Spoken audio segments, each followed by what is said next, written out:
Welcome to a WoW podcast. Obviously, I am your host, Taliesin. And Evitel, of course. Well, you are Evitel. Obviously. I'm Taliesin. And welcome to episode number...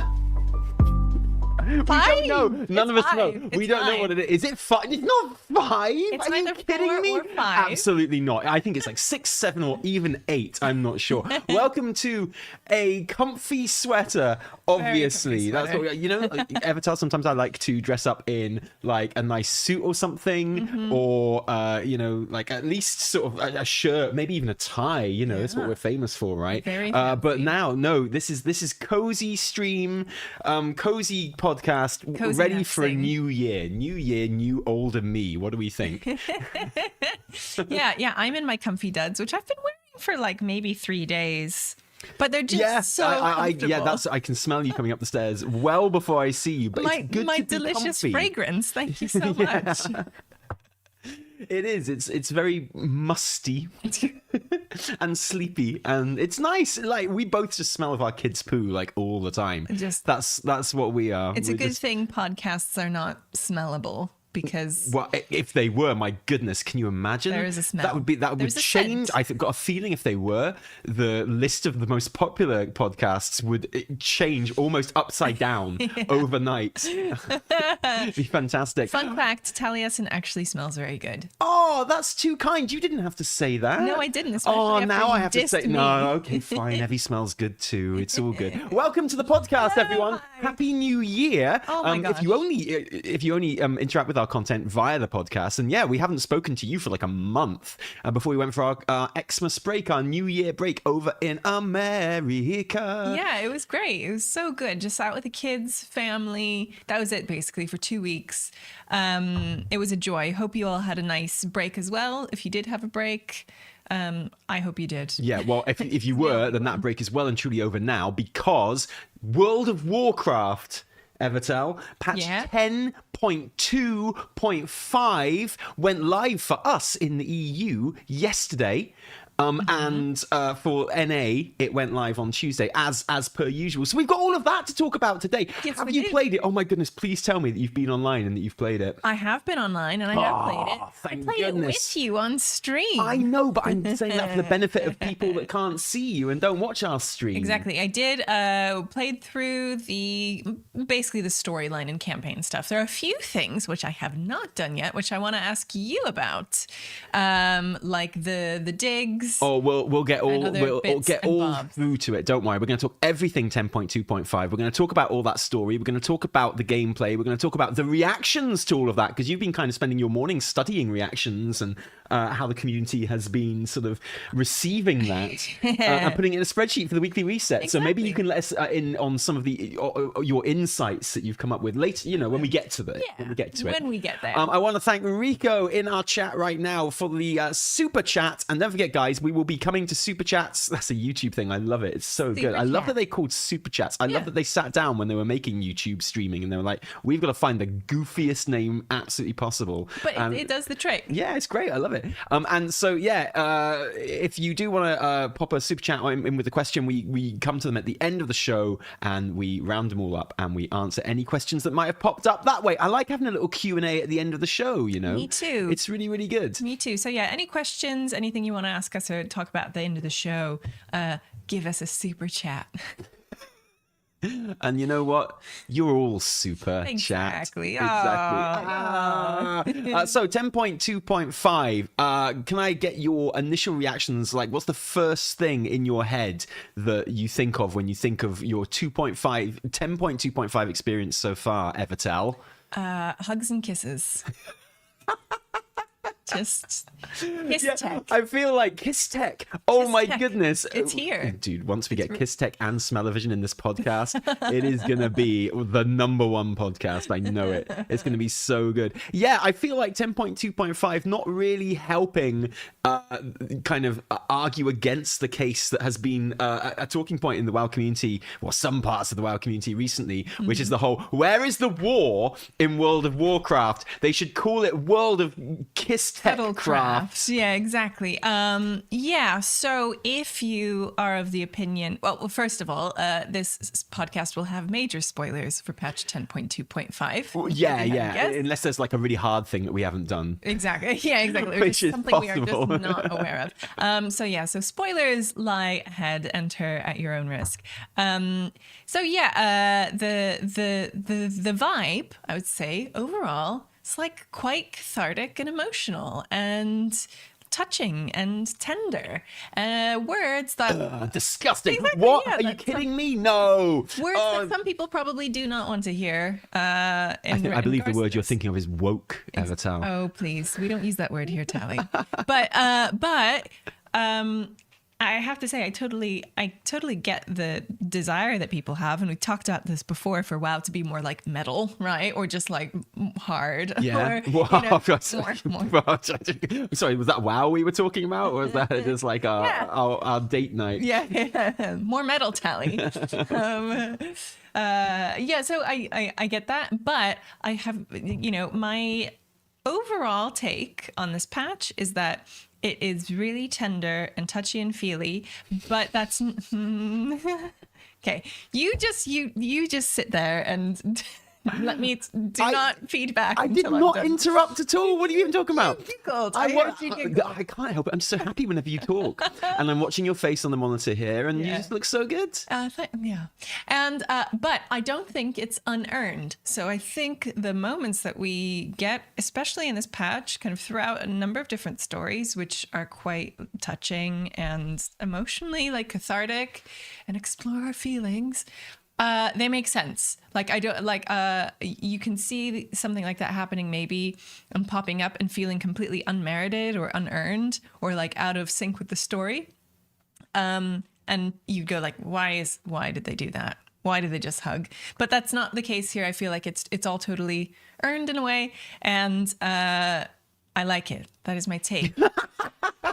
Yay! Well, there you are, guys. Seal of approval. Can we have a star rating so we can put it on the poster, and then we're done? Then this podcast over. That's just like my headline. That's my headline. Sure. Okay. What about you, Tally? Yeah, it was fine. Whatever. Okay. Too emotional. It's so woke. It was. No, I loved it. Okay, so there's lots that I really liked about it. Generally, I'm gonna say that the entire vibe of the patch is just really good. I think this is a patch where the story delivery, now whatever you kind of thought about the story or whatever, and I know as always in any community there will be different opinions about that, but I really think that I've always said that I think BFA, again, whatever you thought of the story, was an expansion which really pushed the envelope in terms of what Blizzard and WoW did with their story delivery. And I think the ways they kind of came up with and invented and experimented with to deliver their story in BFA up to this point was the best WoW has ever been in those terms, and I feel like they then kind of, when BFA didn't get such a great reaction, they kind of abandoned quite a lot of that for Shadowlands, and they've been kind of getting that ball rolling again in Dragonflight, I think. And I think this patch, it really hit a peak, because I think this patch, the story delivery was incredible. And I think it's very much, I mean, they're called the epilogues, right? So you'd expect an element of tying up loose ends and what have you. And they very much did. Yes. But you could also sort of interpret them as being prologues, because I think every single one of them started a new thing as well. Almost like a seed being planted. Yeah, of a renewal. Right. So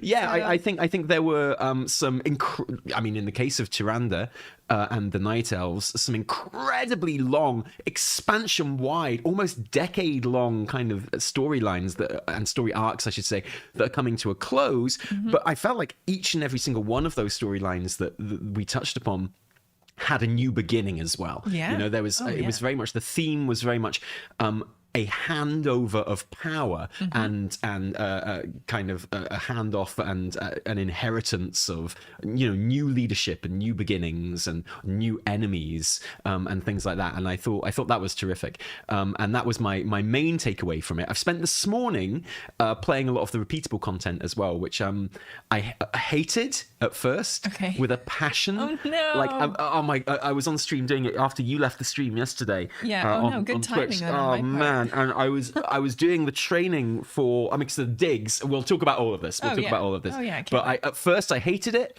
TLDR. I got back into it this morning off stream, and I'm actually really, really liking it right now. I actually think what they're doing is actually really, really fun. So, and was playing Outland Cup up until the moment this podcast went live. I was like zooming around Outland on my dragon and as well. So yeah, plenty to talk about. Let's tackle it in the order that we played it.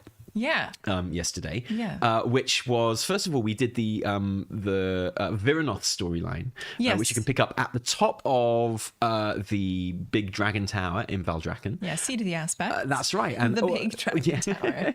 And all you do really is you just listen to a little story that Vyranoth tells you. Well, you do something before that, actually. Oh, what do you do? There's a bit where you go up and you talk to Alexstrasza, and she's like, I just wanted to say thank you. Oh, right. Yeah. So Okay, you're right. She you're thanks right. you first. Oh my goodness. So again, this is the whole. So this is the tying up before it's handed over to the. Well, I admit actually, this is the one bit that I thought didn't. I think that scene, and the scene you're talking about is your character finishing Dragonflight basically. Yes. So Alexstrasza is like, yo, I just want to say, she's like, yo, I just want to say that you are an absolute baller and we owe you so much or something like that. I can't remember. And then you kind of raise your weapon to the sky. And so make sure you've got your best transmog on when you do this, because it's one of those excellent cutscenes. It is a good one. Where you raise your transmog to the sky, and like the sky is just full of dragons behind you. It's They're all flying there. They're all having a good time just watching you celebrate. And presumably they're there. It's not like a surprise. And there's just like a really great image of your character. Like you want to be videoing this, you want to be screenshotting this. Yeah. It's awesome. You can't repeat it, so make sure you're getting all the footage. Very glad I did. And you're just there triumphantly. And it's very much like a capstone end of the expansion kind of image. It is, and they're all sitting around you. Sabellian looking incredible with his new look. Vyranoth with her little. Do you mean Abyssian? Sorry, you said Sabellian. Oh, Abyssian. Yeah. Oh, yeah. The new Black Dragon aspect. Yeah. No, it's Sabellian, isn't it? Abyssian. Ebonhorn. Yeah. Yes, you're thinking of Daddy Sabellian, who is the other Black Dragon. Oh, the other might have been. You know. There are so many daddies in the Black Dragon flight. I can't even. They're all. Yeah. No further comment. But so everyone's looking amazing. But yeah, and Alexstrasza goes, I name you champion of the aspects. I think it's champion of the aspects. And you're like, oh, cool. Yeah, amazing. You don't actually get the title though. She's like, and you're like, I give you the name champion. And you're like, oh, right. Okay. So that's my title now. That's so great. I name you champion of the aspects. So I'm champion of the aspects. Well, no. Evitel, champion of the aspects. And it's like, oh, okay. That sucks. I'm so sorry. Yeah, it's fine. Maybe it's coming. Maybe it's that is such a debate. That is such a debate. It really is. Wow. So you're up on the tower and you do that bit, and that feels good. Like that's actually that's quite nice. I actually think that I had forgotten that little bit. I was about to skip it and go into the Vyranoth stuff there in my recollections of yesterday and playing all of this stuff. But actually, I think I would have actually liked that scene last patch. I feel like, the thing is, I feel like we already got that scene last patch. Do you mean? I feel like we've gotten that scene multiple times already. It's brilliant. Don't get me wrong. I love it. And it's exactly what you want to kind of like put a capstone on. Yeah. It's kind of like the credit sequence. WoW doesn't do credit sequences, but I kind of think it should. Yeah. And or have an equivalent of. And that's definitely it. And yeah, I kind of feel like, after you complete the campaign, in the Emerald Dream, and you defeat Firak, which everyone can do now because it's on LFR. Like everyone can do it, and then you do all that stuff where the tree appears and stuff. I kind of think maybe they should have put that bit onto the end of that, where it sends you up to there, and then Alex Giles is like, "Whoa, that's basically this story over now." Because that being the way that the patch starts felt a little bit, because then it's like, oh, go and do the epilogues now. It's like this thing which is obviously the end, and then go and do the epilogues. But I know epilogues come after the end, but do you know what I mean? I just feel like whatever. I loved it. It's not a massive critique. No, it's just I think it might have been a bit more effective. Exactly. Oh no, and chat has rightfully pointed out that it's champion of the dragon flights. Maybe that's just too long for a title. Maybe like they literally can't fit that in the text box. Characters. Yeah, like I have this problem all the time with like my IRL name. It's just very clunky and long. It's like, they're just like champion of the. It would just be champion of the ass. Like, they would run out of the rest of the. Champion of the ass. No, sorry, I was still thinking champion of the aspects. That was my title in college. So yeah, no, I'm with you because I liked it, but I also felt like I've seen that before because I feel like I've been thanked. It was cool though. I did like it though. It was cool. It was really cool. So I'm glad we got it. So that happens, and you're like, okay, thanks. I have won Dragonflight. It's over. Let's wrap things up. And then Vyranoth, of course, is there, and she wants to talk to you next. Yeah, and she just tells a story, because in my head it sends you to Exile's Reach. No. That's where the cinema and you know, we were hoping for a proper high quality pre-rendered cinematic in this patch, and we got it, and you get it straight away. You don't even have to do anything. She's like, come hither, I want to tell you a story.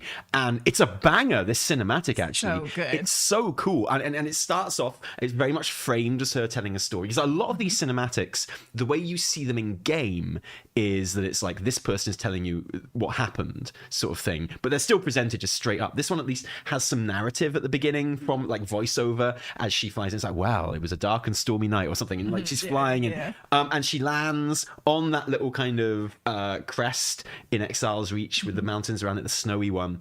And because she's been summoned by Iridikron, that's, you know, like he's called her to meet, and so, you know, it's tying up that loose end as well, because, you know, they haven't encountered each other since she sort of joined our side, jumped ship, totally. And I think the most notable thing, I mean, there's many notable things about this cinematic, and we are going to bring out a whole video kind of analyzing the end of Dragonflight, and a lot of it will be based around this cinematic. But for me, the most striking thing about the entire cinematic is Iridikron makes the best entrance in the history of WoW baddies. It's good. It's a good one because you don't expect it, do you? No, it's brilliant. Like, Vyranoth arrives and she's like standing there, and you just hear Iridikron's voice echoing around the mountains. It's like, you blah blah, and she's like, whoa, and then suddenly he makes his appearance, and he's hiding in the top of a mountain, and the mountain like crumbles and explodes, and he like stretches out his wings. He was there all along. Evitel. Yeah, he was there all along. And well, there are two things that are the upshot of this cinematic for me. The first is, in my head canon, I do like to think that he'd been there since the last time we saw him. So the last time we saw him was at the end of the Dawn of the Aspects in 10.1.5. Whole major patch ago. Wow. You know, where he's got the kind of little dark heart, and which we now know is what it's called because of this cinematic. He's got the dark heart, and he steps through the portal, and that's where we first saw Xal'atath again behind the portal. And he disappears there, and I like to think that he just went straight back to Exile's Reach, and he was like, I'm just gonna the other Reach. Oh, sorry, Forbidden Reach, and he just hid under the top of a mountain, and he's been there ever since. Like, and so everything we've been doing. He just Aberrus, like the whole of season 2 so far, the whole of season 3 so far, the whole of the Emerald Dream, the whole of a Mirdrasil raid. He's been there the whole time, just like, you know how when we play hide and seek with the kids and they hide somewhere and they think it's a pretty good hiding place, and you just hear this giggling. Now, obviously, no one's been back to Forbidden Reach since then, but if you did, I like to think that you'd have heard this. It's like rumbling giggle. Yeah, totally. And upshot 2 of this cinematic is now I'm super paranoid walking past like any mountain in WoW. I'm like, is Iridikron here? What's gonna happen? Is he just gonna pop out? Is he just gonna be like, it was me all along? And beyond that, maybe he's not just limited to mountains. Maybe it's like any earthy thing, right? So hills, rocks, boulders, flowers. Yeah. It's like you're like just doing some fishing one day. Mineral, really. You're just down an Aran plain. Doing some fishing, and he's all like, "Whoa, it's me! I was the flower all along." Man, that'd be so cool. But yeah, it has made me a little bit jumpy around geology. Fair. Topography is Rock dangerous, right? Yeah. Scare me. So I thought that was really cool, and he says that he has the dark heart, which he names. Right. Yeah. Okay. So the thing that they recover in the cinematic in Exile's Reach when we are first introduced. Do you remember all that time ago when it's Forbidden Reach? Just correct me every time. It's fine. I will. And no, I please do. Yeah. and that purpley kind of thing that they retrieved, yes. and that then they used, or Iridikron used, to consume the essence of Galakrond in the Dawn of the Aspects dungeon. So that has been named as the Dark Heart, and he's going to use it to, I don't know, bop the Titans or whatever. And he's like, you won't see me again until all this stuff is kicking off. Which, in terms of like, it makes sense normally, but it makes sense in terms of a video game that we know has multiple expansions coming up. And I mean, I guess it's to be read that it's like we're not going to see him in the War Within, right? Or Midnight, even maybe we're not going to see him again until the last Titan, which is a shame because he's a badass. He's awesome. He is, and we chatted about this a little bit before, but I think it's that Vyranoth isn't going to see him. Right? Like, sure. Well, I hope so. I hope that that's the case. It's like you, Vyranoth, will not see me until later. But we, the viewers, the players, should hopefully get some peeks, or at least just a taste of what he's up to.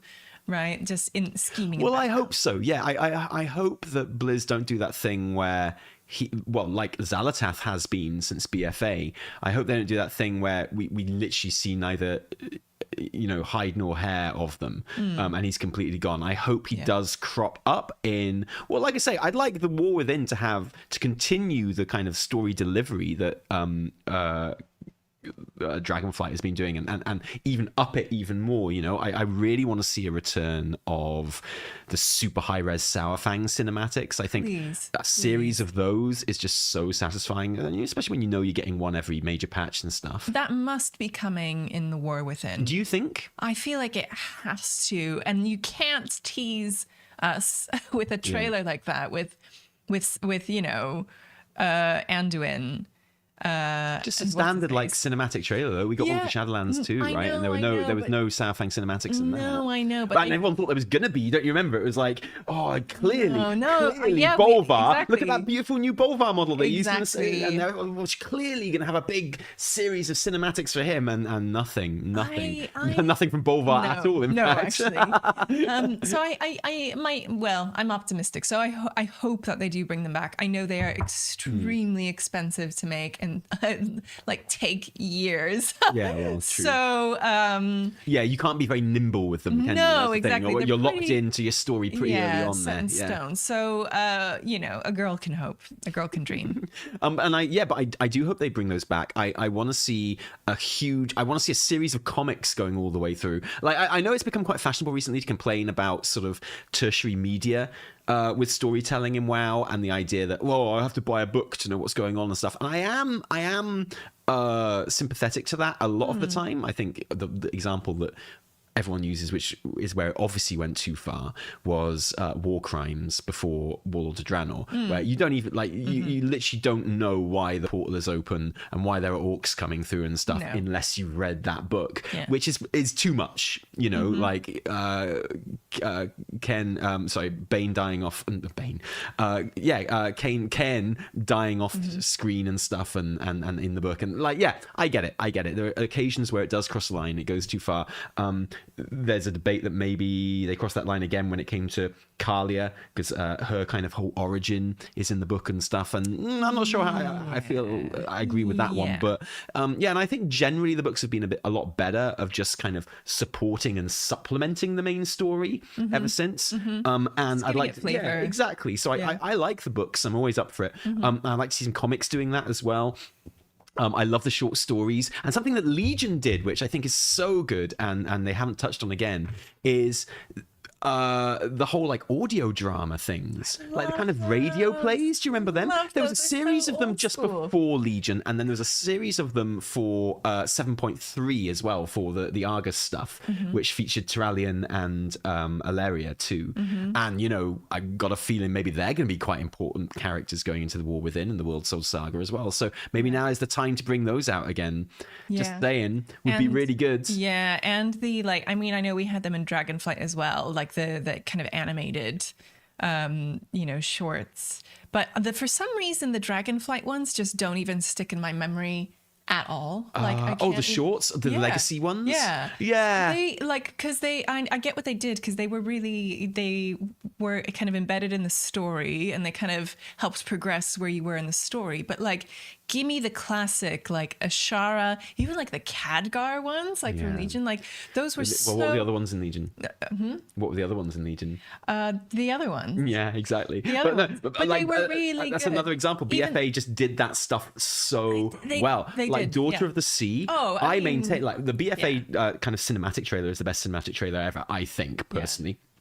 Like we saw it at BlizzCon. It was our first BlizzCon. But people were literally standing and cheering, screaming. Like, it was in the room was wild. It was absolutely wild. In that cinematic, and you know, just by coincidence as well, I feel like honestly, Daughter of the Sea could have been the cinematic trailer.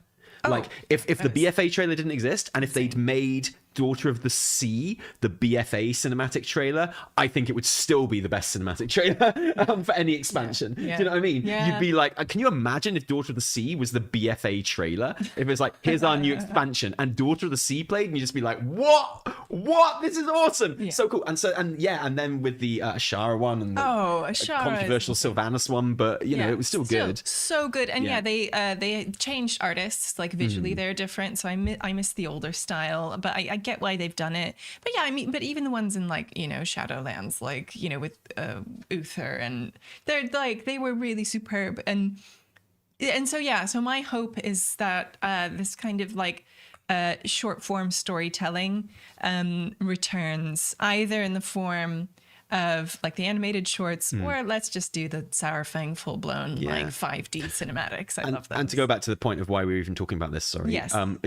Even if Vyranoth and the player character doesn't see Iridikron again until Last Titan or whatever, I hope we do, and I hope it is one of those things where they pop in and kind of keep updated with him and his buddy Xal'atath every now and then, because I do think they'd be a very interesting couple. I'd love to see like the dynamic between Iridikron and Xal'atath. And we've said it before, but I think it might be a bit like Fandaniel and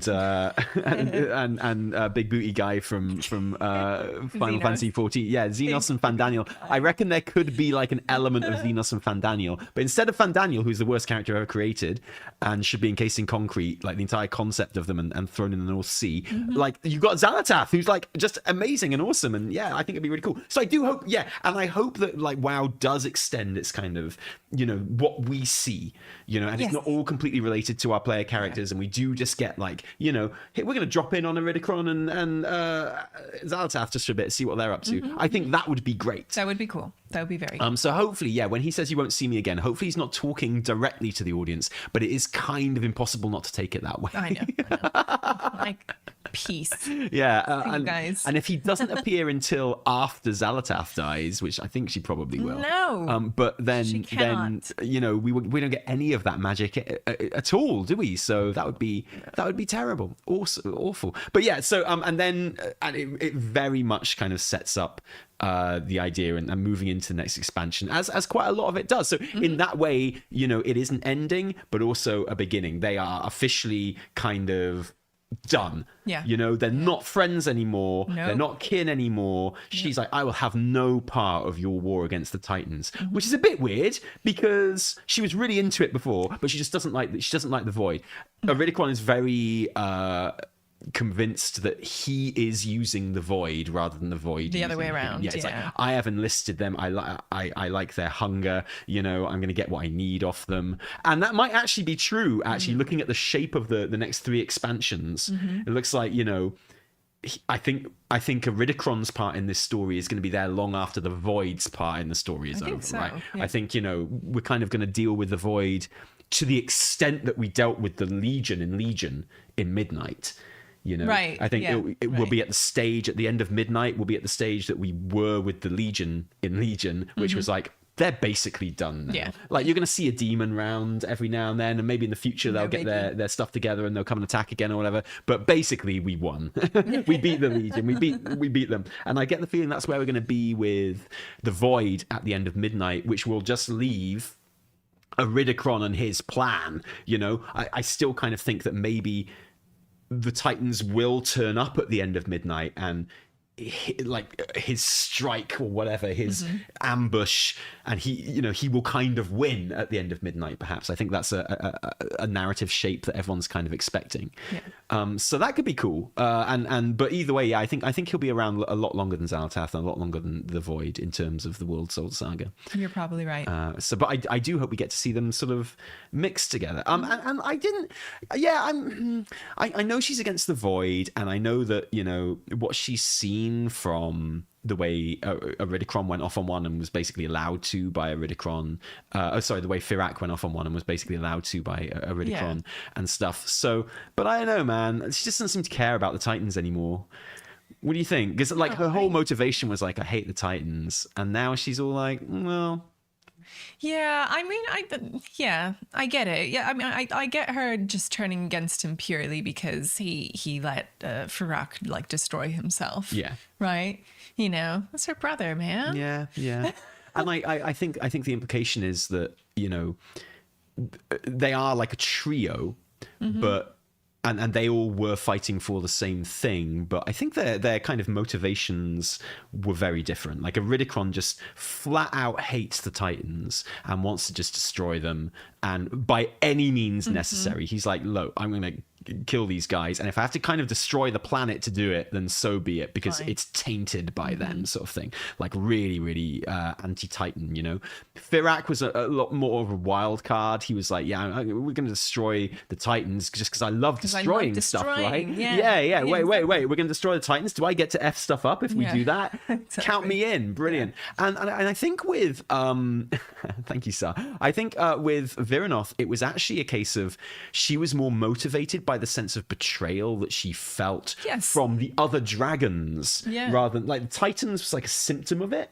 And it was like, I'm very distrustful that you're taking this power from the Titans. And then so when the Titans turned around and started, you know, empowering their eggs without consent and stuff, which is awful, she kind of the hurt came from the fact that she felt betrayal from Alexstrasza and from the other aspects, and that was more. So she does hate the Titans. She does want to wipe them out, but more important was the betrayal from them. So now she's kind of sorted that out.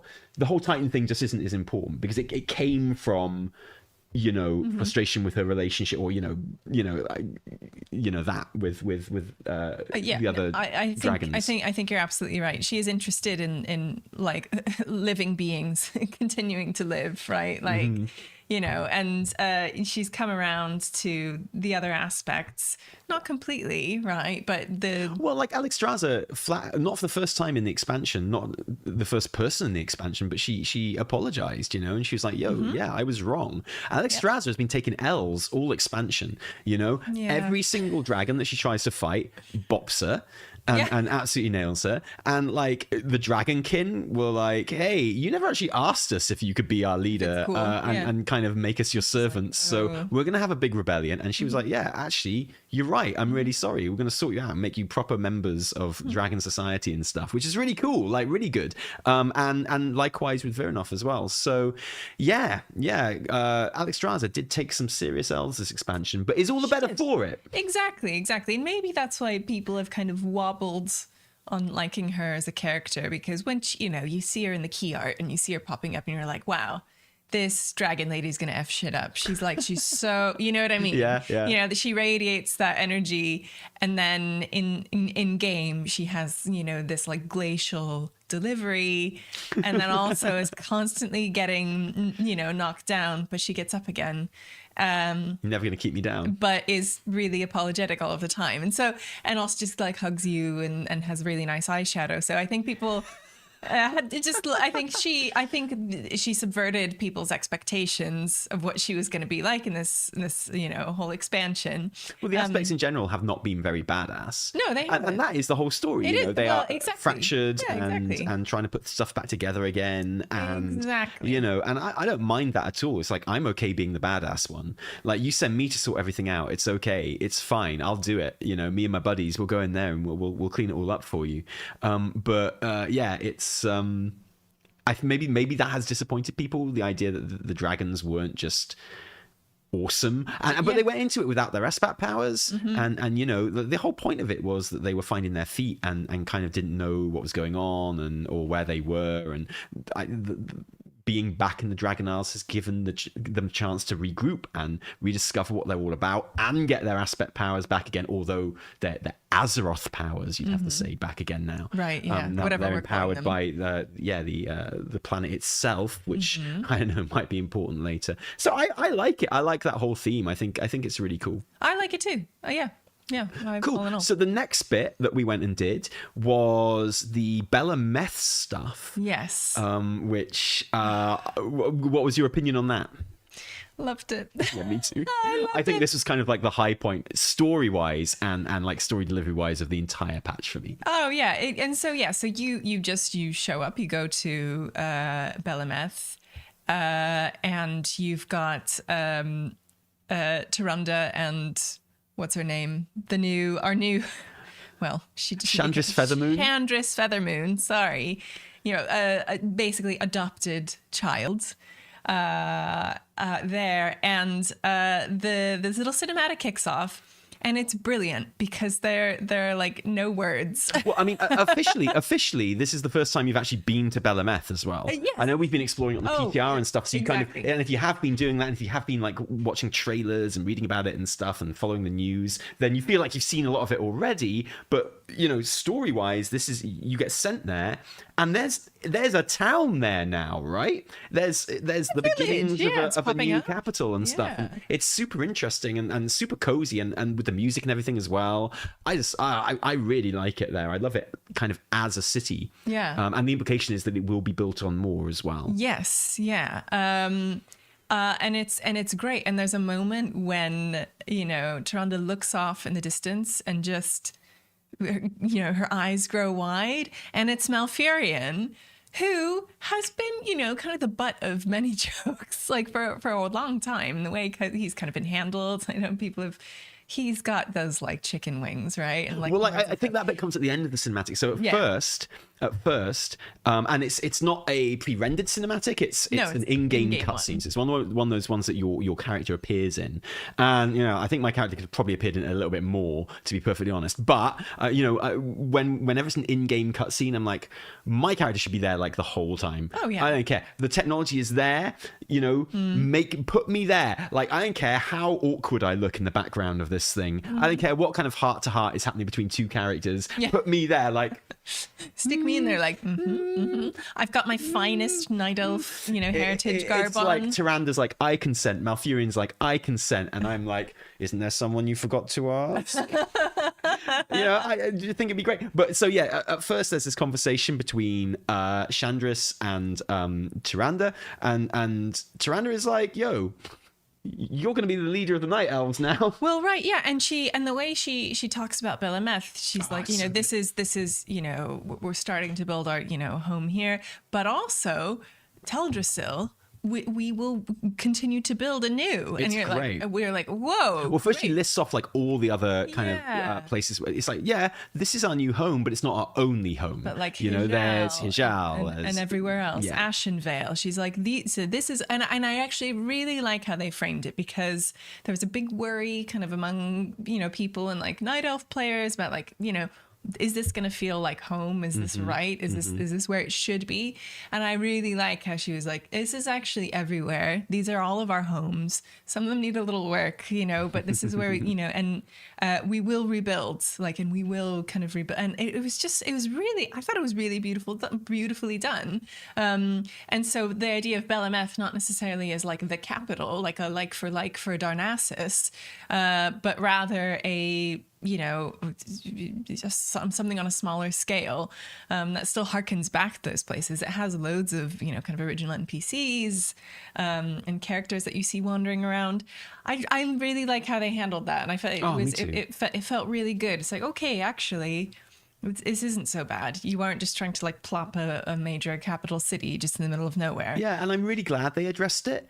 And I think it's really important that they addressed it as well, because it has been a major sort of source of discourse in the community. We've covered it a lot as well, this idea that even if Bel'ameth is a really lovely city, and it is, but I think Blizz have committed themselves to adding more to it, as it goes on. I wouldn't be surprised if it looks a fair bit kind of different at the beginning of the next expansion even than it does now. I think they're going to keep on adding to it, and I think that's really good. When player housing gets put in there for a start, it's going to be very different. Where's player housing going, Tally? It's going in that tree house. Yeah, you have a theory. Everyone knows my theory. I'm not going to bang on about it, but based on literally zero evidence, I think the tree house in Bel'ameth overlooks the whole of Bel'ameth. It's so beautiful. It's so and I think that's going to be our first instance of player housing in the game. I just think it will, man. I just think it will. It'll be so perfect. I have many reasons for thinking this, but nothing has been disproven in my head, in my tiny little brain. That it's based on nothing. It's the most stupid prediction I've ever made in my entire life, but I stand by it. I actually think there's something to it. I mean, people flock up there all of the time. People just fly up there because they're like, "What's this?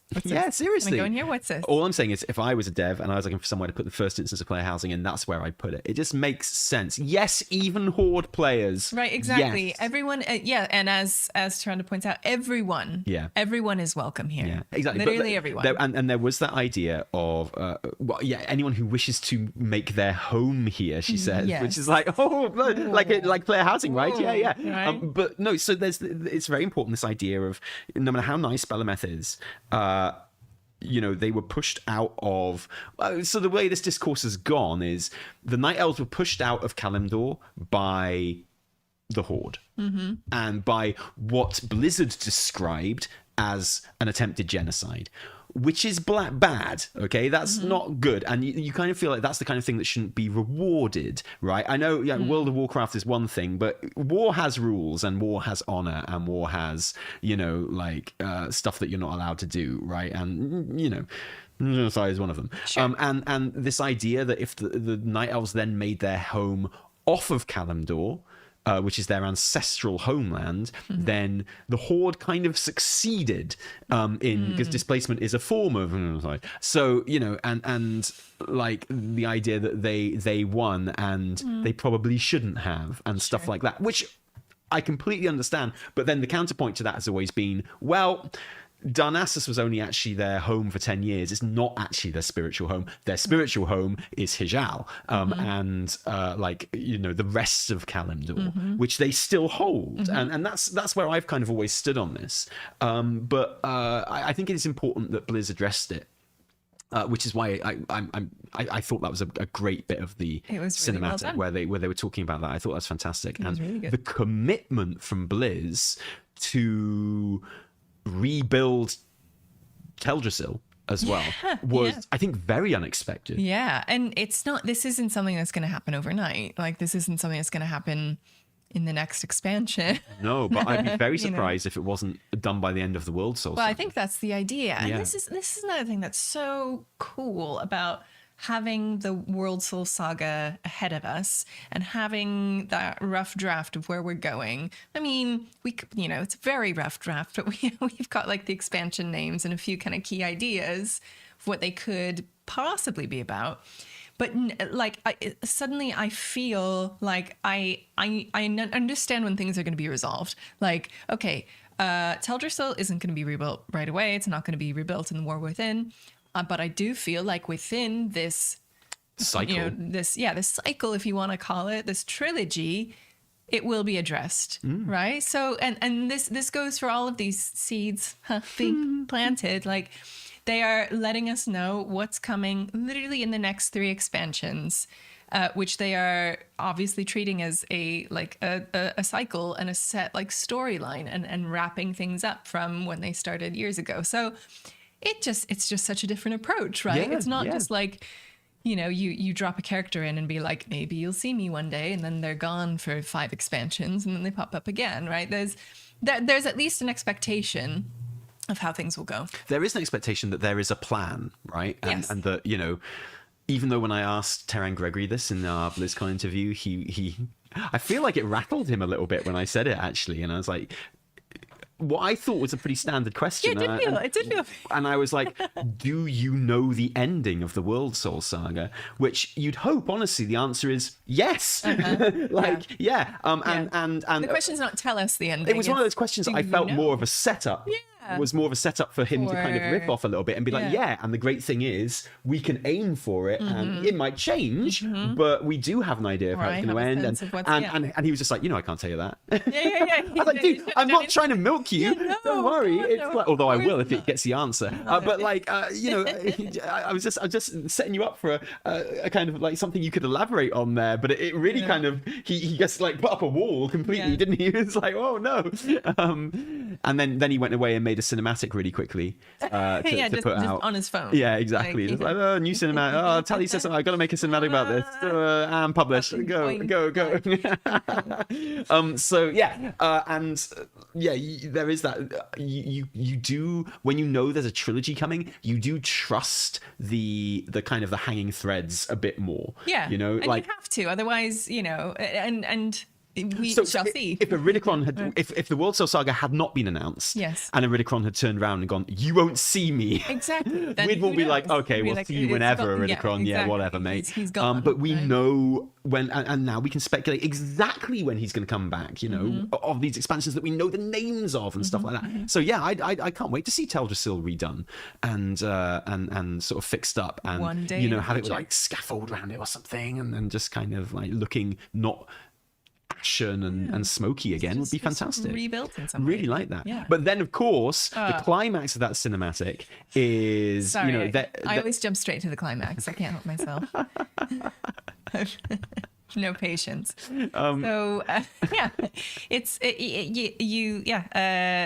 Tyrande goes quiet, looks off in the distance, and there's Malfurion just there, and this is just like my favorite part. She just gets this like lovely like look and starts running towards him.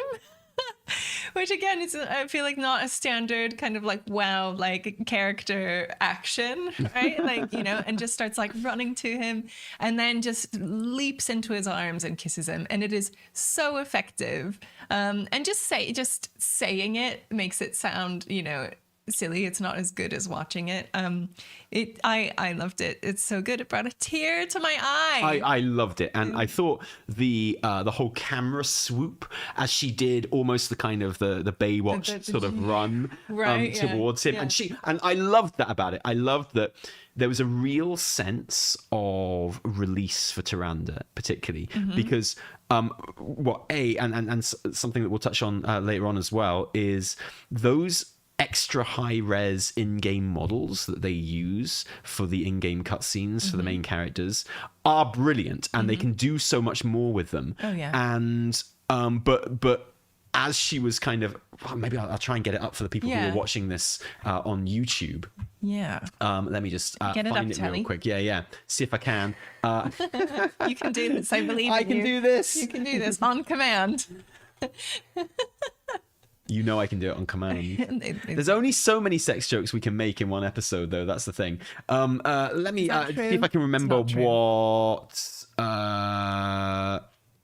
what screen we use for this. Yeah, be careful. Is that the right there? That's the one, right? Yeah, cool. Right. And so, I mean, the models that they use are fantastic, like so good and so detailed. And you do kind of think, you know, these are just upscaled versions of the in-game models. You know, that's why I like these in-game cutscenes so much. But they are just the in-game models, but with more emotes and I think more customizable emotes that the devs can use and stuff, and just higher res. And you kind of think, if you come back to WoW in 8 years' time or whatever, this is probably what the in-game models are going to look like.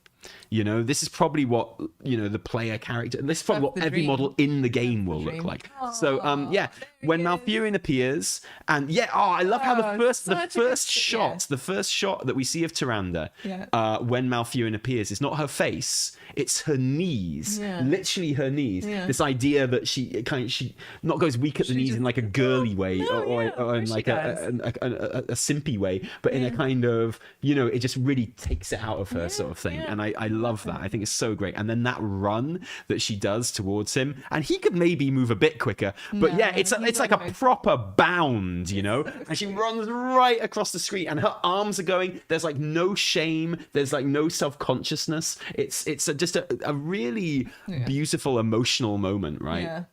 And it's so, and again, he could be running a little bit faster, but the facial expression there too. And then the swooping camera, when she jumps up and grabs his, like, the back of his neck, and the camera, like, spins round 360 as they're kissing. Well, the direction on this was, like, top notch. Yeah. Shout out to the team who works on this, because it really is so well done. Really, and the great thing about a 360 shot as well, of course, gives you ample opportunity to admire her shoulders as it goes around, because we all know that's her best feature. But it's one of those things. It's kind of impossible to avoid spoilers, isn't it, when you're an EU player?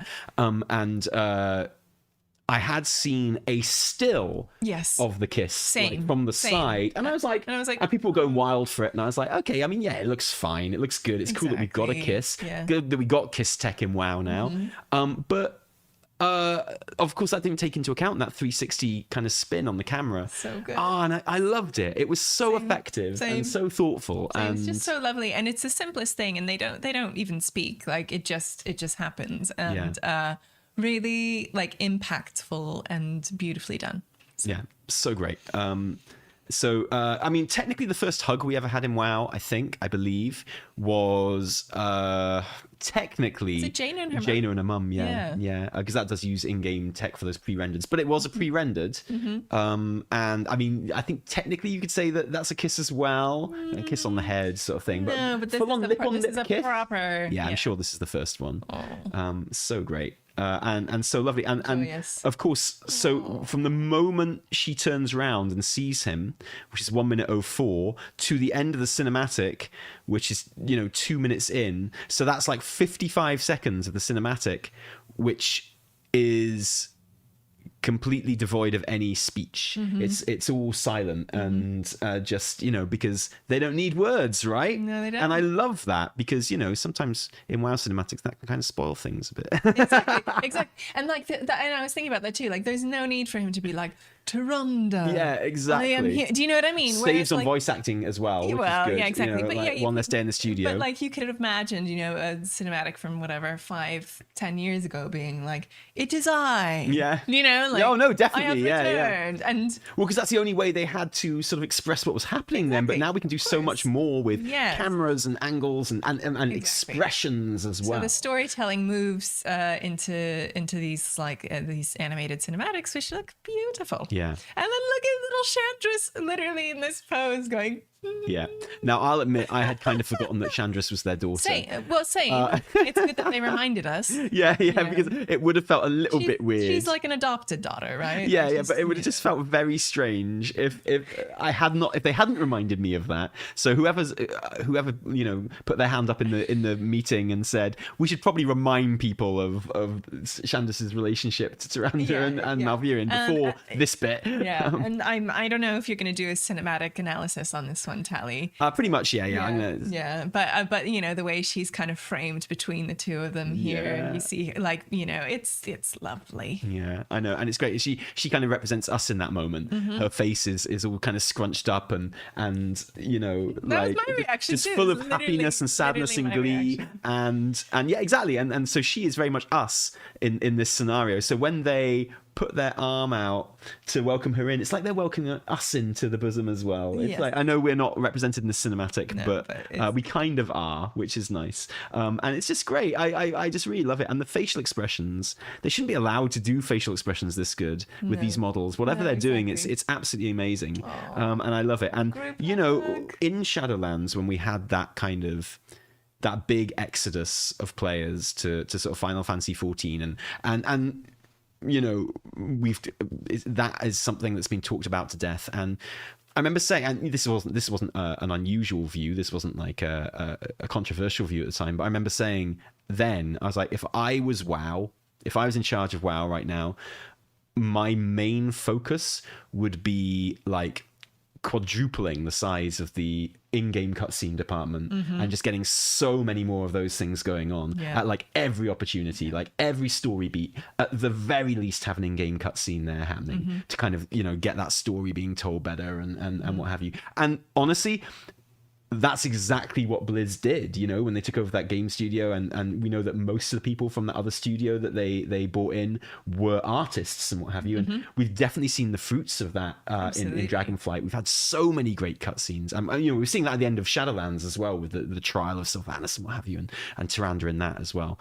And it's I mean, is it a satisfying end of this huge arc, which started, I mean, arguably back in Legion with the death of Ysera, but definitely, you know, from the BFA pre-patch. Is it a satisfying end to the arc for them?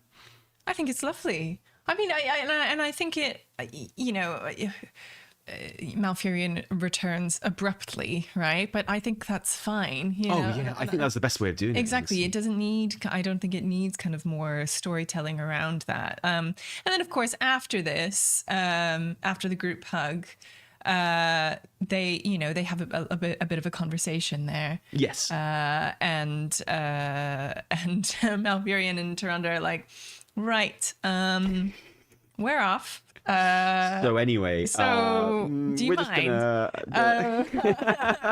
and then they take off and they go to like their like terrace, which you can visit and you see them, and Chandris is just there with them. She's like, yeah, it's quite funny. There's a comment in the chat right now which just says, can they now end the Nelf female bouncy animation while standing? But I think they reference it really, really well, because in that conversation that you mentioned afterwards, Tyrande is like, hey, come with me, Malfurion. I found this incredible spot where we can, you know, make our home. Right. And but then, certainly when we were watching it, in game, she does do a little bounce before she starts walking. She does a night elf bounce.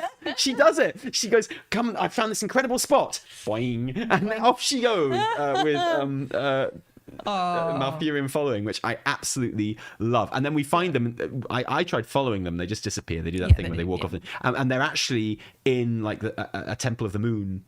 Which I don't think will be their actual home, because it's the opposite direction from how they walked. Right, and Chandris is hanging out there with them as well. So it's like, and there's no doors or walls there really. So it's probably not where they first went for their big reunion. But no, I don't know. You know, you do find them there, and Malfurion's like, does it have a garden? I'm like, oh, it's so, again, more of this talk of homes, houses, setting up camp. And this is again another like instance where, you know, where they the reins are being handed over. You know, quite literally to Chandris. And when you talk to her, she's like, wow, okay. Yeah, exactly. And so, you know, so far in this expansion, I mean, there are more as well, but we've had Kalagos properly becoming the aspect of the Blue Dragonflight. We've had Ysera handing over the Green Dragonflight to Marithra. We've had the new aspect of the Black Dragonflight kind of being named. We've had the leadership of the Night Elves handed over to Chandris. And that wasn't the end of the handover of power either, because I believe that the time might have come to talk about, because I think everyone agrees that the Bel'ameth stuff was really good. And I think everyone agrees that the Iridikron cinematic was really good, because he comes out the top of a mountain, Evitel. Don't know if you remember that. Don't know if I mentioned that. Yeah, but he busted out the top of a mountain. Vaguely remember that. It was so cool. But I think the time has probably come for us to touch on the bit that is a bit more controversial in terms of story beats, and that is Gilneas. Yeah. So all this is happening. Thrilling, exciting, beautiful stuff in locations we know and recognize, and with characters who have been building up to this. And then you are hanging around in Valdrekin, and there's a Worgen guy who's like, hey, Greymane wants to talk to you in Stormwind. And you're like, oh, okay. Fine, cool. There's also, in that vicinity, there's a bit where you talk to Matthias Shaw, who I always want to call Matthias. Oh, yeah. You can call him whatever you like. I'm sure he's fine with that. He refers to himself as, I'm Matthias. It's like Matthias Shaw every time. I'm like, oh, God. It's like, okay. Thanks a lot. That WoW thing of using kind of European style names, but not applying European pronunciation to them. Yeah. So anyway, he's like, hey, he's talking with Genn, and he's like, hey, we've seen him. We've seen our boy. He's out. He's still out there. We've had a sighting of him. Him being Anduin, right? And he's like, well, he's in Ratchet. He is picking up supplies, and he's heading south. Which is really interesting. And then they were like, oh, should we tell Big Daddy Turalyon? And they're like, no, don't tell him. Yeah, and that's the most interesting part of it for me. They're like, should we tell Jaina? And they're like, yeah, tell Jaina. Yeah, She's going to want to know. And they're like, should we tell Jaina? Auntie Jaina, exactly. Yeah. And I think this is all set obviously before the War Within cinematic. Yeah. And my pet theory is there is the portal that Thrall comes through at the beginning of that cinematic. We do see, it's blue, and it's got a kind of bluish tint to it. Okay. So my headcanon is that it is Jaina that has opened that portal for him. Ooh, I like that. It makes sense, right? Because Thrall can't make portals. So it makes sense to me that Jaina kind of conjured that portal for him to step. He can do whatever he wants. New power you didn't know about. Chris Metzen is back. Thrall can do literally anything. He's like, anyway. I'm going to go and find Anduin, wherever he might be hiding. Maybe I should open a portal, but I can't do that. Except, yes, now I can. I think Thrall really needs to adopt Chris Metzen's BlizzCon's announcement style as his general speech pattern from now on. Oh, yeah. It's like Anduin, look at the huge sword, although it's not as big as mine. Sorry, there's a bit of a detour, but that kicks off right as you're about to head. So Turalyon, they're not telling, but they are telling Jaina, but they're not telling Turalyon about it. And it's, I've always been team. People are massively overreacting about Turalyon. This idea that he's so it's become very fashionable in kind of WoW lore discussion to just assume that anyone who likes the light is basically evil. Yeah, and is basically basically a zealot to kind of fascist degrees. Yeah, right? It's like when what's his face? Oh my gosh, Illidan got zapped. Like anyone who is the light is the equivalent of the thing zapping. Satan, basically. Yeah, right. That's all of the light is like that. Yeah, if you like the light, you're basically like Hitler now, and that's it. That's how it goes. But that's the opinion in the community, right? The way people talk about it. And my position has always been, well, obviously that can happen, but I've never seen anything to suggest that Turalyon is an example of that. He feels like, with his little cracked face and everything, he feels like quite literally he's gonna blow up at one point. Well, maybe, but what I mean? I feel like and he can't bone Illyria, so he's all of that pent up energy. Where is that gonna go? Yeah, I guess so. All that newly incel energy is gonna. But in fairness, they've been boning for 10,000 years before they weren't allowed to bone anymore. So just to explain this to anyone who doesn't know, we haven't made this up. This isn't headcanon. We know they did bone, and also we know that. According to one of those kind of stories that we were talking about earlier that got turned into audio dramas in Legion, once Alleria was infused with the Void in the 7.3 dungeon, at the end of that, when they tried to touch each other, Turalyon and Ilaria, it created like an explosion. They got like thrust apart from each other. So, we think they can't touch. I've always thought, presumably, that means that discipline priests can't touch themselves either. Oh no! Whatever will we do? Hence the name discipline, right? But they can't touch each other, so that must be quite frustrating.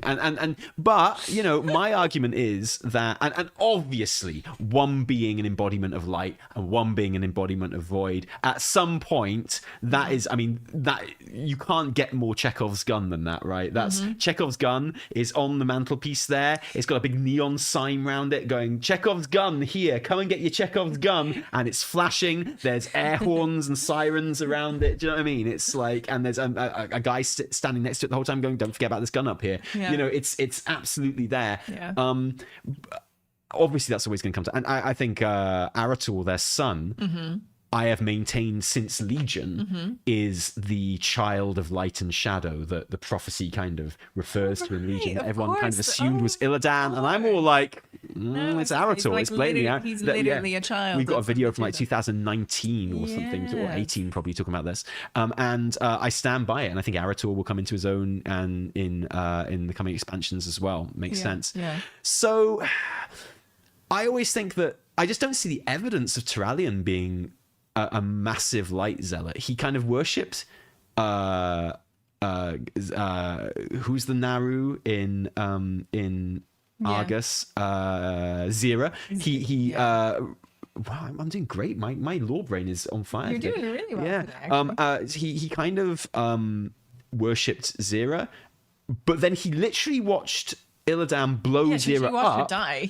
and okay, so his natural reaction was to like try and kill Illidan, but then once he didn't kill Illidan, he was absolutely fine. There was never a case of like, okay, well, I'm not teaming up with this guy. Like, he absolutely knew what the priority was. He was like, you just killed my friend, as well as like the person who bestowed upon me my power, and who I've known for thousands of years, by the way. And he got over it pretty quick when there was a bigger problem on the horizon. So and I don't feel like that's what an actual light zealot would do. I feel like an actual light zealot would be like, no, I'm not teaming up with this guy. Blah, blah. Yeah, exactly. And I just he did the opposite of that, and I just don't feel like there's any evidence. Except this one little stay a while and listen where they don't tell Turalyon. That, and that it happens in the same patch and storyline as where we encounter other light fanatics. What other light fanatics do we... Scarlet Crusade. Oh, you mean this patch? Yeah. Sorry. Yes. Yeah, we do. But maybe that is... exactly. And like I say... that might just be a red herring. They might just be throwing that out there. Them not wanting to bother Turalyon with it. That did actually set alarms off in my brain, like I think it did with many people, and that's the first. But for me, that's genuinely the first hint that the game has given us that Turalyon might be kind of no good because or whatever. I just don't see it in anything else. But you're right, mentioning him in the same breath as at the beginning of a quest line featuring the Scarlet Crusade. But tell me about what is the quest line all about? Because, sorry, that was a massive detour. I'm so sorry. But important. So then you head off to Stormwind, and Genn is like, it's time, we're reclaiming Gilneas, and you're like, oh, now? Here? Already? He's like, yeah, get on your griffin and let's go, and let's fly to Gilneas together. Let's do this. And that's what we do. And we fly to Gilneas. That's the wrong one. And the Kali is there. Yeah. And Lillian Voss is there. Yep. And Tess is there. Who's looking awesome. And I've forgotten how good Tess Greymane's voice actor is as well, actually. Tess was always so good. I loved Tess. Not to mention her, speaking of in-game cinematic characters, she looks amazing. She looks so good. Oh, yeah. Well, again, we're skipping to the end a little bit there. But she does look good. And Mia is there as well, who has got like, you forget what a sexy voice, because they use such an old lady model for her in game, and it's like an old school, like she looks very old in game. You know, like, hey man. Well, I think she's beautiful, but I don't think that's how she was designed. Like they designed Genn, and they were like, this dude is a silver fox.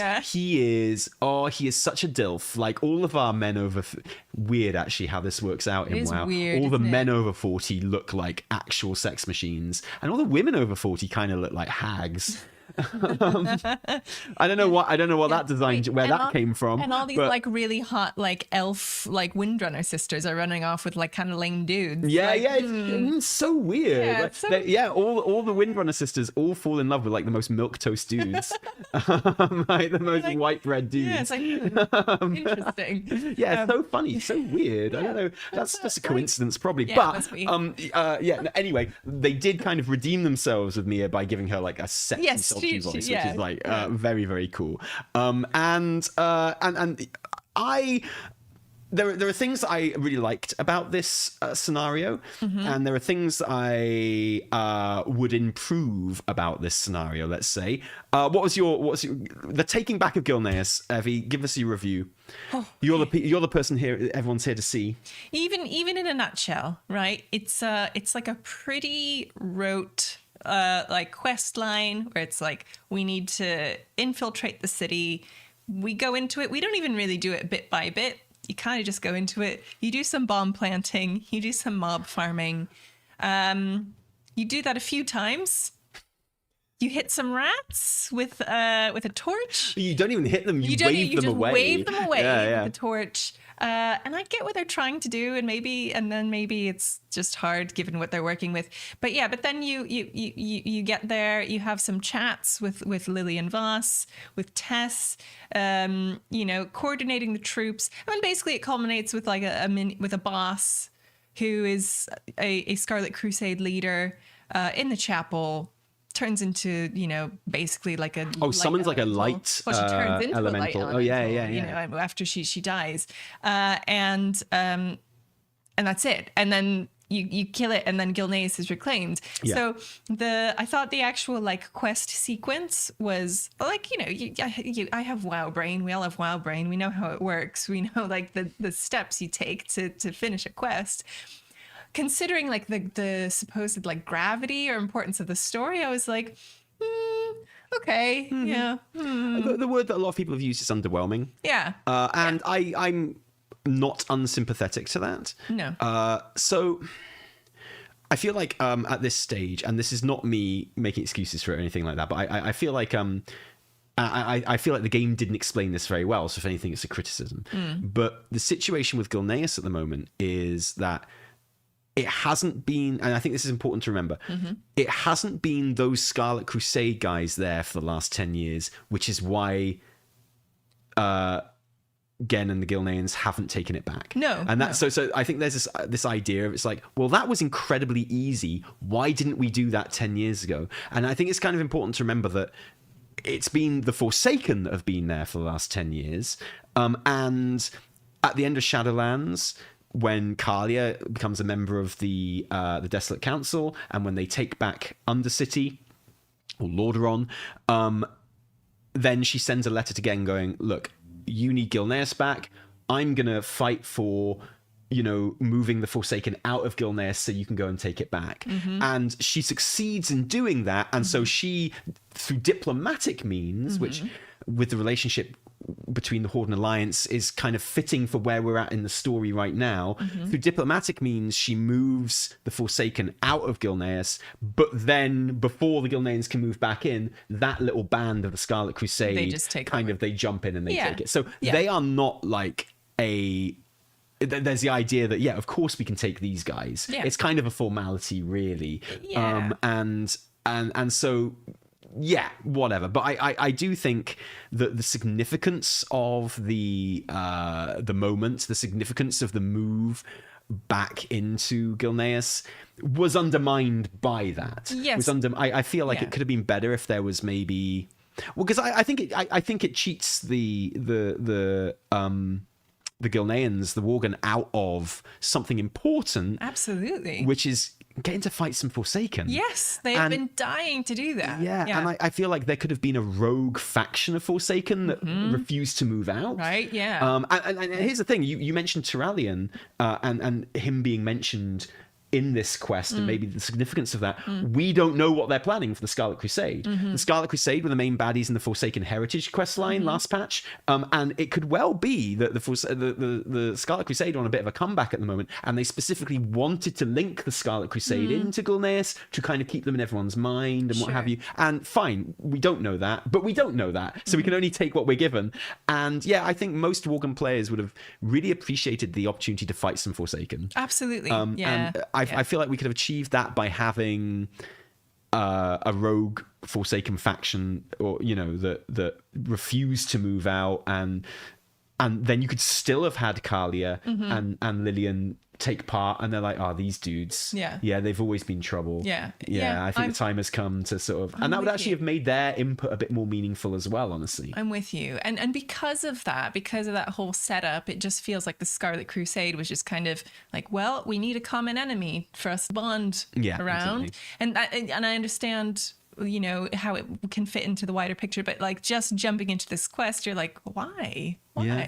And of course, as you're like flying around on your griffins, they're like, the Scarlet Crusade, in case you don't remember. And it's like, there was a quick lore dump on the Scarlet Crusade. I actually really appreciated that. I feel like there could be more lore dumps when you're about to go off and fight someone. I actually don't mind it. I saw some people like laughing about it on Twitter, and it's totally fine, but I actually don't mind it because there are players who haven't been playing since Classic. There are people who aren't as familiar with what's happened. So, WoW needs to kind of signal to them as well what's going on. So I thought those quest lines, I'm in the kind of the team underwhelming camp for the kind of the reasons we outlined. The things that I really liked, however, because there were things that I liked about this, were the little cinematics that happen at the end. Oh, yeah, 100%. I've just got some more things I'd like to say about the actual questing before we do. But I'm really looking forward to getting onto that bit. Yeah. But I feel like what Blizz did was they were like, we need to make something to the level of the reclaiming of Lordaeron. So, they look back at the end of Shadowlands and at 9.2.5, and the retaking of Lordaeron was a very popular quest line and worked really well, and I think went down really well with the player base, and I think there's a number of reasons why the Gilneas one doesn't quite match up to that one, because I think they've clearly used that one as a sort of a template. It's like, make something like that but for the Worgen. Everyone loved the retaking of Lordaeron, do it again but for the Worgen. And I feel like there's a number of reasons it doesn't quite work as well. One, Lordaeron was a surprise, came out of nowhere. You got the Dark Ranger customizations at the end of it. Oh, yeah. What do you get at the end of the Gilnean one? Oh, we'll talk about it when we get there. So that's different as well. Importantly, there was no force to fight out really in the Lordaeron one, because it was a blighted capital. It was about clearing the blight, and it was about the new Desolate Council kind of welcoming Kalia proving herself to the Desolate Council, and so it was a quest about her really, and about sort of clearing the blight and her proving herself, and it was very much all Forsaken all the time. No one else helped them apart from you, the hero, who presumably, statistics say you probably weren't Forsaken. Yes. It felt a lot more specifically for the Forsaken. And also, Lordaeron hadn't been lost for that long. It was the expansion after they lost it. It was them that blew it up. It was the Forsaken blighted it themselves, and then they came back and cleared it up. So there was a kind of an agency there that the Worgen didn't really have. So I understand why they used the taking back of Lordaeron as their template for it. But then you got this thing where, it is more important. It is more significant for Worgen players than taking back of Lordaeron was for Forsaken players. Even if you just think about how long it's been since they've had it. Yeah. And I feel like I feel like it would have benefited from some time gating. I was literally just going to say that. Like, I know people don't like to hear that word, but it really would have, because my understanding is that this is the first step in a bit more story. I'm led to believe this because when you actually get to Gilneas is retaken. There is nothing there. Understandably, fine. You got just a couple of like NPCs chilling out. The thing that found really galling were like the doors that you can open, which everyone has tried opening every door, that just open into just like a little like enclosed pod, like that doesn't even go up into a tavern or whatever. You know what I mean? Stuff that's like, it's so bare bones and untouched compared to, well, I know Bel'ameth is like a new zone, right? But it felt like, you know, you get to explore it a little bit. You could, pick up some cool Night Elf Transmog here. Find this. I wish there would be a little bit more of that. And so to go back to... It didn't feel like there was loads to explore once you got in there. You're right. There was nothing to explore. And so, you know, going back to your point about time gating. So this to me makes it feel like, okay, they will do more with Gilneas. They must. They have to, because there's nothing there. There isn't even a portal or a flight point. There's literally nothing. So my assumption is that we will go back to it, and so that this is 100%. Yeah, so this is the first step in the story of more about Gilneas. So I almost wish that we would have had like to step back a little bit and be like, hey, something's going on in Gilneas. The Scarlet Crusade are there.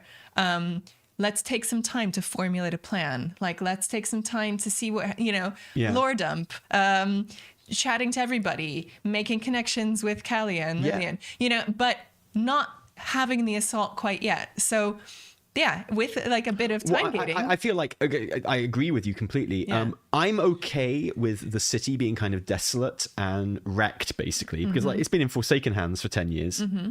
They don't care, you know, and then they just up and left, and then the Scarlet Crusade moved in, but they had literally just moved in, the Scarlet Crusade. It's not like they had a chance to put anything back together. So I get it. It's like, it's an abandoned city, essentially. Yeah, it is, but it felt wrecked from like a dev point of view. Yeah, like okay. No, I get it. Felt when I said it could benefit from time gating, I actually meant the assault itself. Like, I feel like we could have done a bit of a War of Thorns thing here, and I feel like if we had kind of sieged the city a bit, so maybe some of the repeatable content that has found its way into digs or whatever, maybe the repeatable content from this patch should have been sieging Gilneas. Interesting. Maybe that could have been like the repeatable event. Yeah. It was like, we are stopping supplies getting into the city, or we are keeping everyone stocked up. Maybe we could have even had a proper old school WoW, bringing supplies in and like, you know, getting stuff and building up the kind of thing. And then next patch, launch the assault on Gilneas. Sure, so we've had like a whole kind of patch of doing like dailies there in a way, almost like fighting people on the outskirts of the city and getting ready for our attack sort of thing. I think that would have made it feel a lot more significant and a lot more earned. Absolutely. And would have probably really made everyone a lot happier. Because it feels on this kind of level of like story beat, like this is about Gilneas. This is about like Worgen, like this is about, you know, everyone there.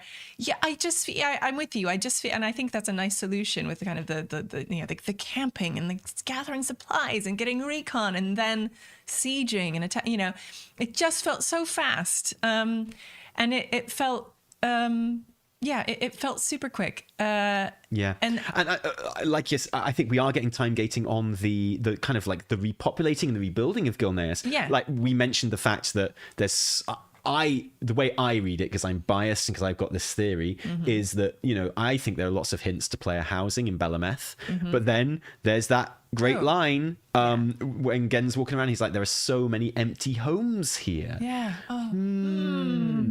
So I agree with the underwhelmingness of like the battle to retake Gilneas, and it made sense in the story, but I feel like they could have just giving Worgen players a bit of a give them a bone. Give those good boys a bone and like give them a big fight. I think maybe having like dailies or something there for a patch before we retook it could have been the answer. Exactly. Honestly. And I think people will have loved it as well. Exactly. Just plant the seed that we are going to do this. I think people would have been a lot more excited about that than Azerothian Archive 100%. if they'd made that the. And I feel like I don't know. You never know whose idea it is. It's certainly not the person that wrote those quests who did a great job on them. You know, they're not the one that makes that decision. No, I guess like that would be the thing that I would improve about it. The one thing I have no problem with at all is the Forsaken helping. I have no problem with that at all. I think like the theme of renewal and you know and new starts and stuff, but quite aside from that is the fact that loads of Forsaken are Gilnean. Like when Sylvanas like took Gilneas in Cataclysm, they killed a bunch of Gilneans in that attack and then raised them as Forsaken with the Valkyr. So the simple fact of the matter is there are a ton of Forsaken that are ex-Gilnean citizens, and they actually have a right to fight for that city back as well, you know, as well as the Gilneans that are still alive in Worgen. And they're no less cursed than a Worgen Gilnean is. Do you know what I mean? So it's like, just from that point of view, I think it's fitting that the Forsaken kind of do have a right to help the Worgen take it back. And I you know, there's that as well. Forsaken are one of my favorite races, so I'm a bit biased there, but you know, I don't have a problem with that. But I would have been well up for a rogue Forsaken faction being the ones that we have to chase out. So that's that. Okay, so that's the stuff I didn't like about it. Sure. I would have probably had more stuff to kind of explore and interact with once you've taken it as well. It was genius to put the fishing in there. Oh, that to me was just like adding insult to injury, because you know, oh really? You're there, Okay. you're there. You're like, oops, guess I'm just gonna have to hearth out because there's nowhere else for me to go. Yeah. Flown around a few times, and like everyone who's there is just fishing for these spectacles, like Lord Godfrey's old spectacles, you know, which is fine, which is cool. Yeah. And then just you know, like fishing, swearing periodically. 'Cause they can't, do you know what I mean? And everyone's just there, and it just didn't feel great. Like I didn't that didn't make me feel fair. Like from like a fun gamer point of view, I was like, this is funny. Everyone's just here fishing, literally nothing else This was meant to be the bit of stuff we like, but sorry. So oh my god, this is like anytime I do something nice for you. Okay. So stuff I actually did like. Okay, so people are mentioning no flight path in the chat, so but it is worth pointing out. I'm sure there will be one. There will be one, but also you can literally get a hearthstone there. There is an innkeeper, so you can set your hearthstone there. But if you're a Worgen, near Liam's grave, which we will talk about in a little bit anyway, but there are some flowers you can pick up, and they will give you a toy, which is a hearthstone to Gilneas. The peace bloom. The peace bloom. So if you are a Worgen character, you can get a hearthstone to Gilneas now, which is awesome. Yeah, like really, really cool. That is cool. Fine. Sorry, carry on. For Worgen. Cool. Oh, and there's also a thing that there are areas in Gilneas where you can talk to an NPC and they will clear it out so that you can RP there without NPCs in, like in the temple, which is really, really cool. That is really cool. Yeah. Okay. Anyway, sorry, carry on. So apart from that, stuff that I actually did like were the cutscenes basically. And so you wrap it up. Sorry, I think I'm gonna sneeze in a minute. Oh, it's building up. Oh no! Here it comes. It's gonna be like Iridikron coming out of the mountain. I'll try and mute the mic as you do it. I'm watching you. Oh no! Never mind. Really? That is so unsatisfying. That's like when you need to go for a poo and you just can't do it. Oh, it's the worst. It'll come back. But of course you finish, and Genn, whose voice acting is great in this. All the voice acting in this patch is phenomenal. It is very, very good, and I love Genn. You know, who's our gruff doggy daddy. He like just having a really like gentle tone, you know, and it's not just gentle. So he talks to Tess and he's like, I'm really sorry. I've been a really bad dad. Well, there are hints of that even at the very beginning of the quest line as well, where, you know, he's like, oh, and Tess is like, we're going to accept help from Kalia. And he's like, I can't do this. I literally can't do that. I can't look at them. So you're going to have to lead this one. Yeah. Well, and he's like, what are your orders? Yeah. You know, and exactly, even in that bit, his voice acting is great. It's really good. And, you know, it's not uncharacteristic, but it's just quite different from what we're used to hearing from Genn. And then when you wrap it up, he's like, he's kind of just full of regrets, and he's like, look, I am really sorry. You know, it was always about Liam, who was killed by the Forsaken, right? His son, who he lost, and you know, it was kind of always about him. And I neglected you. I really did.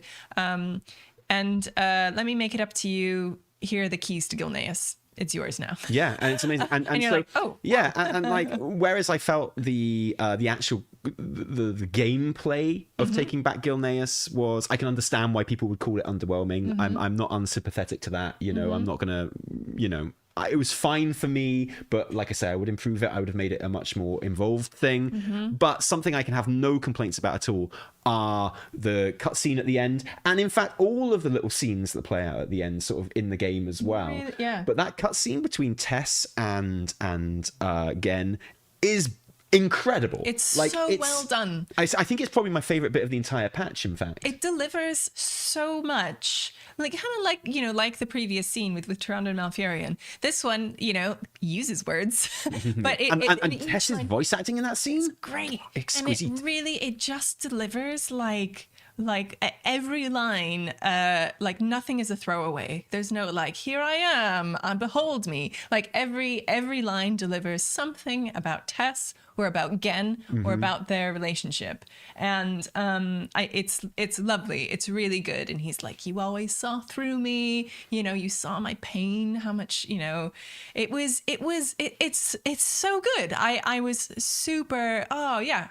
She's like, I see you, Father. Yeah. I'm like, this is... And the facial expressions in this scene are so well done. I mean, the best we've ever seen in an in-game cutscene. Because this is an in-game cutscene, isn't it? This isn't like a pre-rendered. Or is it? I can't actually tell anymore with some of these. I think it's an in-game cutscene. Is it? I'm pretty sure. Tess looks crazy good. Yeah. She looks so good.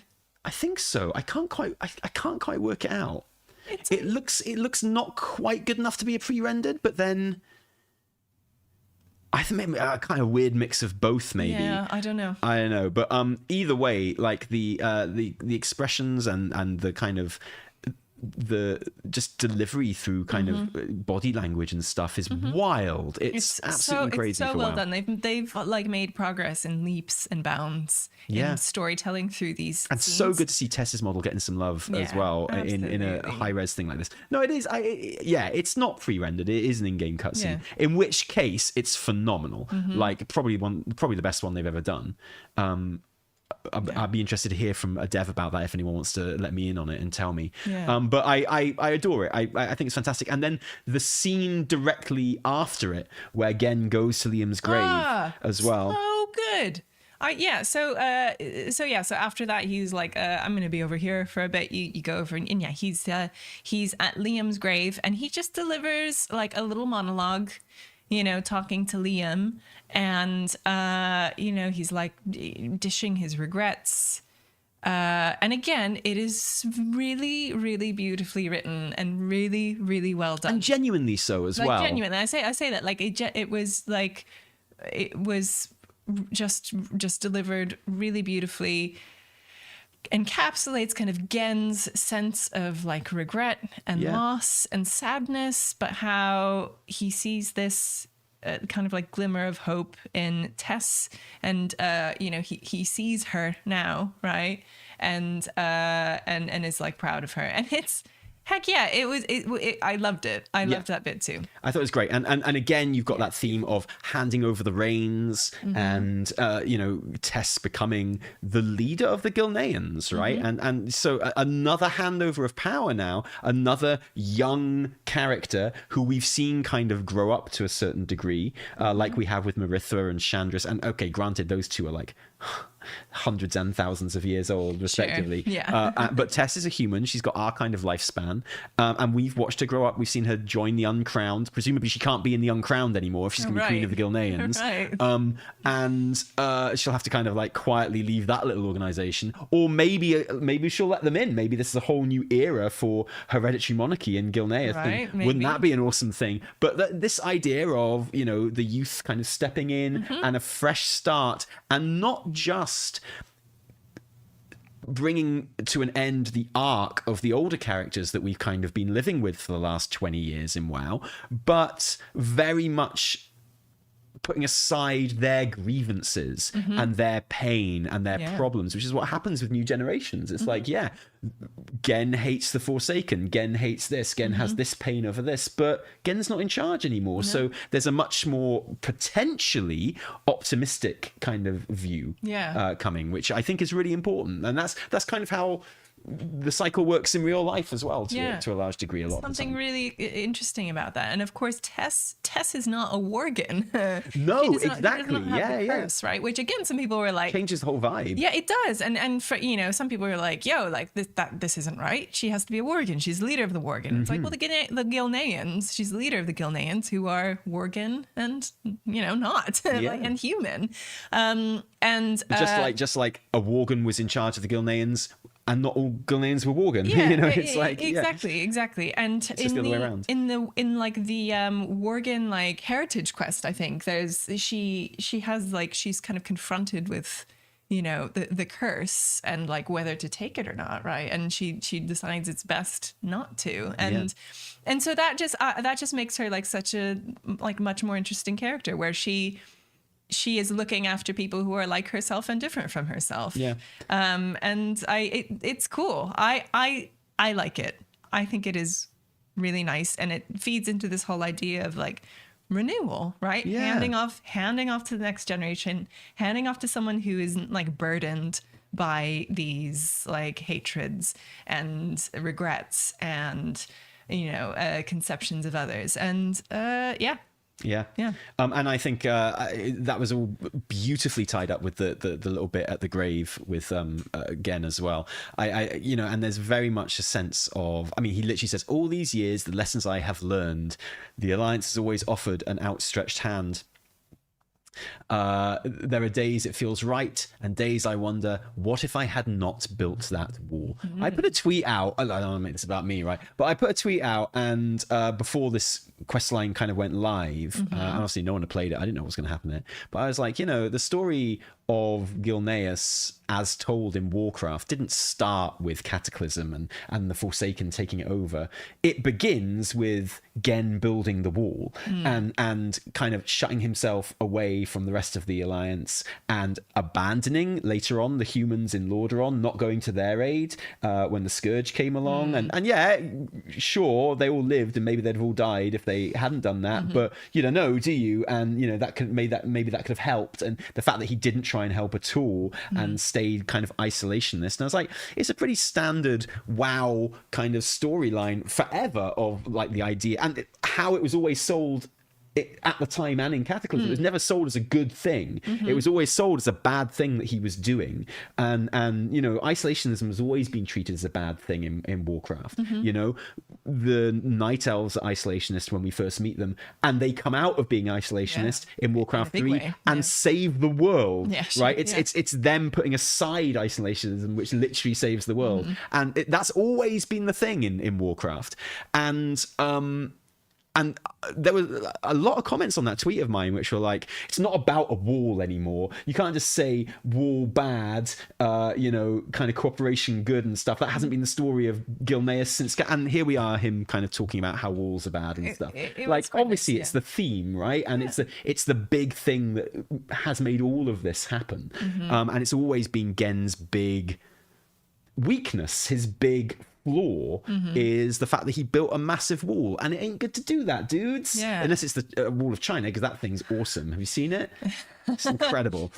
I wish I could see it, but and Tess points it out as well. She's like, it's why you built that wall. It's because you literally, you know, that he has built a wall around himself. Well, exactly. You know, And metaphorically as well, right? And like walls in fiction are never just walls, No, are they? it's They're never just okay. physical No. walls, are they? No, Exactly. Yeah. So it was nice to see. Yeah, I loved hearing Genn in his beautifully voice acted. Oh, it was lines amazing. Kind of deliver this stuff. I loved it. Yeah. Your sister will lead the kingdom now. No one can be more proud of her than your mother and I, except perhaps you. I just thought it was beautiful. Whoever wrote this, and the scene with Genn and Tess as well, absolutely incredible. And I'm an absolute sucker for any father-son, father-daughter stuff. Same. Having a son and a daughter. Same. Now, I like, and it's so lame, isn't it? It's like the saddest thing on earth. I used to look at kind of movies that really played off kind of son and daughter and father and mother like dynamics, and think it was so dumb and so stupid. But then as soon as you get kids of your own, you're like, oh, I get it. It is. There is. I get it. Like okay. the scene with like Tyrande and Malfurion and Chandris, like Tyrande and Chandris like nuzzling their foreheads. Yeah. I'm like, I'm gonna do that with my baby when I see her later today. Yeah, it's gonna feel amazing. It's you know, you do get parent bias.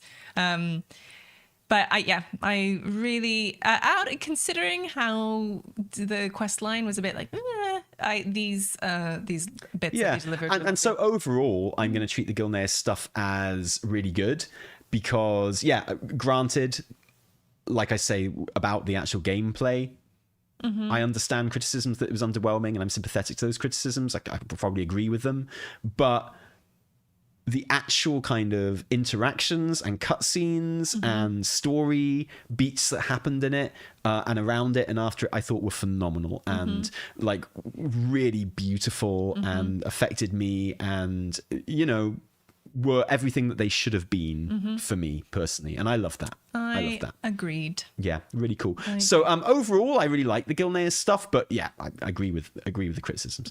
What else did you play in the patch? Did you get anything else done? So that's it. I haven't done anything else really, which I'm excited to do. I did hear about a couple of more like stay a while and listens. Oh, did you see the Wrathion one? Yes. Really, really cool, isn't it? So good. I didn't actually see it in game, but then I watched a clip of it and I was like, this is so well done. I was like, wait, just it's really just as simple as like the way the line is delivered, the way they're talking to each other.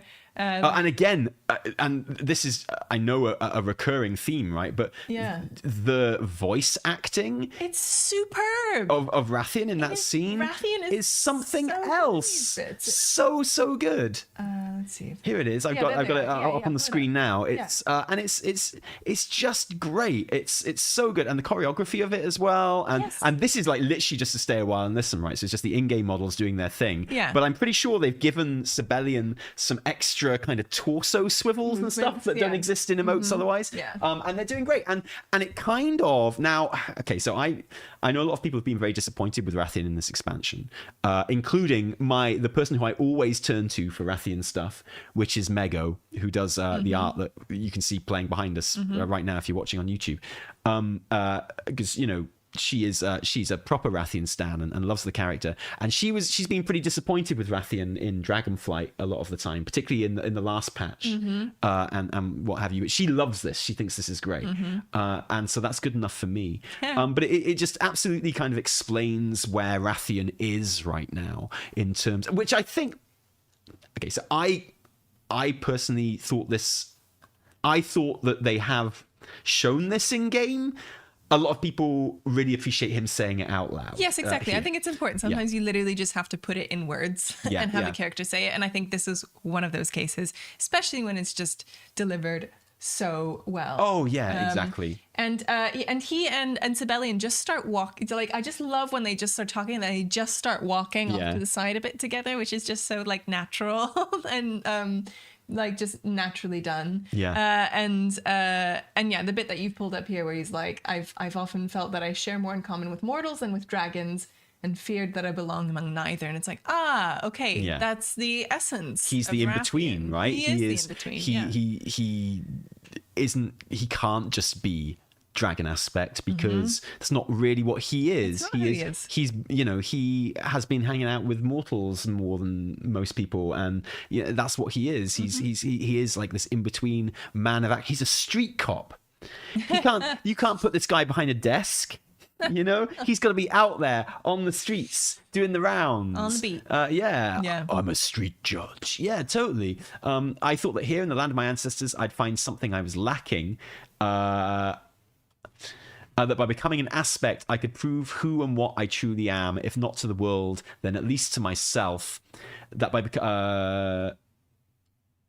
But I see now that I never had anything to prove. My place is among both mortals and dragons. Now, nice. For me, Blizz told us that was the story of Wrathion in this expansion, like in the build up to this expansion, like on the homepage for Dragonflight on their website, right? Like, this is basically how they build Wrathion. It's like Wrathion has come home to find his place among his dragon kin and take up his rightful place as Black Dragon aspect. But might he discover that he actually doesn't quite belong? Yeah, he needs more or something. That his needs are different from that or something. But I feel because he got caught up in kind of the leadership of the Black Dragonflight and all the I agree with you, but I don't think that was ever just the center of his story. He was kind of part of other stories. Oh, right? Yeah, well, exactly, and that's what I mean. Is for me, even though he was, the whole opening of the expansion was him being like, I want to be the aspect, and it's like Sabellian's getting in my way, sort of thing. I liked that kind of rivalry that they had,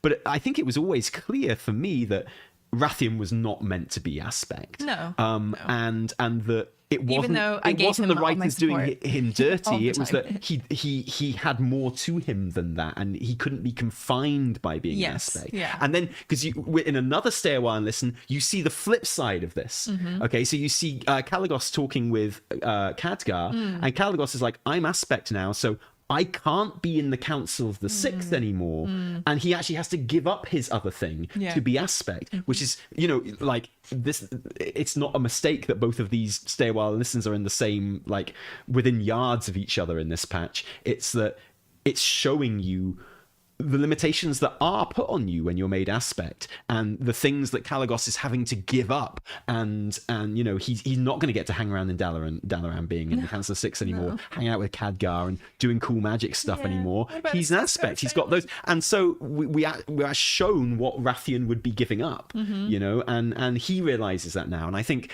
the idea was, players were supposed to realize that a bit sooner. I always got that impression personally, but it wasn't the heart of delivery. I think it does help to have it spoken out loud for sure. And what the extra good, he talks specifically about hunting Iridikron down with his Black Talon, and that means that he is now set up to be one of the main characters going forward in the World Soul Saga. If he has taken it upon himself to go out there and hunt down Iridikron, then presumably he's going to be in the core group of characters going forward, which I think would be good news for everyone. Yeah, I hope so. Fantastic. Just more great voice acting, more great lines. And I think, as far as sort of an epilogue to Dragonflight goes, I think this is absolutely what I wanted from so much of it. I loved it. I thought it was great. But there is gameplay in this patch as well. Have you played any of that? Have you done any of the digs or whatever? I have not done any of the digs because I was saving that for myself. Tell me all about them. How did it go for you? Well, at the end of the stream yesterday, after you'd left, we did all the story stuff, and then I went and I did the training for the digs. Right. So first of all, I got sent to the big dig. On the half hour, and I got there, and there were 5,000 people there just hanging out outside this dig. It was insane. There was so many people, and it was it was a shit show. Did it work? No. Well, so I've seen a lot of people saying that it's bugged. I don't think it is bugged. I think it just doesn't work when there are that many people. Okay. So it's less a bug and more just like, so it's really weird. You go there and it's a mix between the super event and the time rift event, right? Okay. The event starts and you've got your guy who's there and he gives out jobs. Just like the super event, right? Perfect. And you go out and you do the jobs.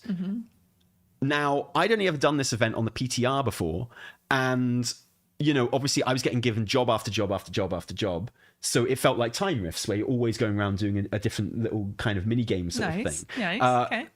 However, that's not how it works when there's 1,000 of you there, because if you watch this footage that I'm showing on screen now, he gives out the jobs one by one, by name, by the way. So he actually says the name of the person that he's giving the job to.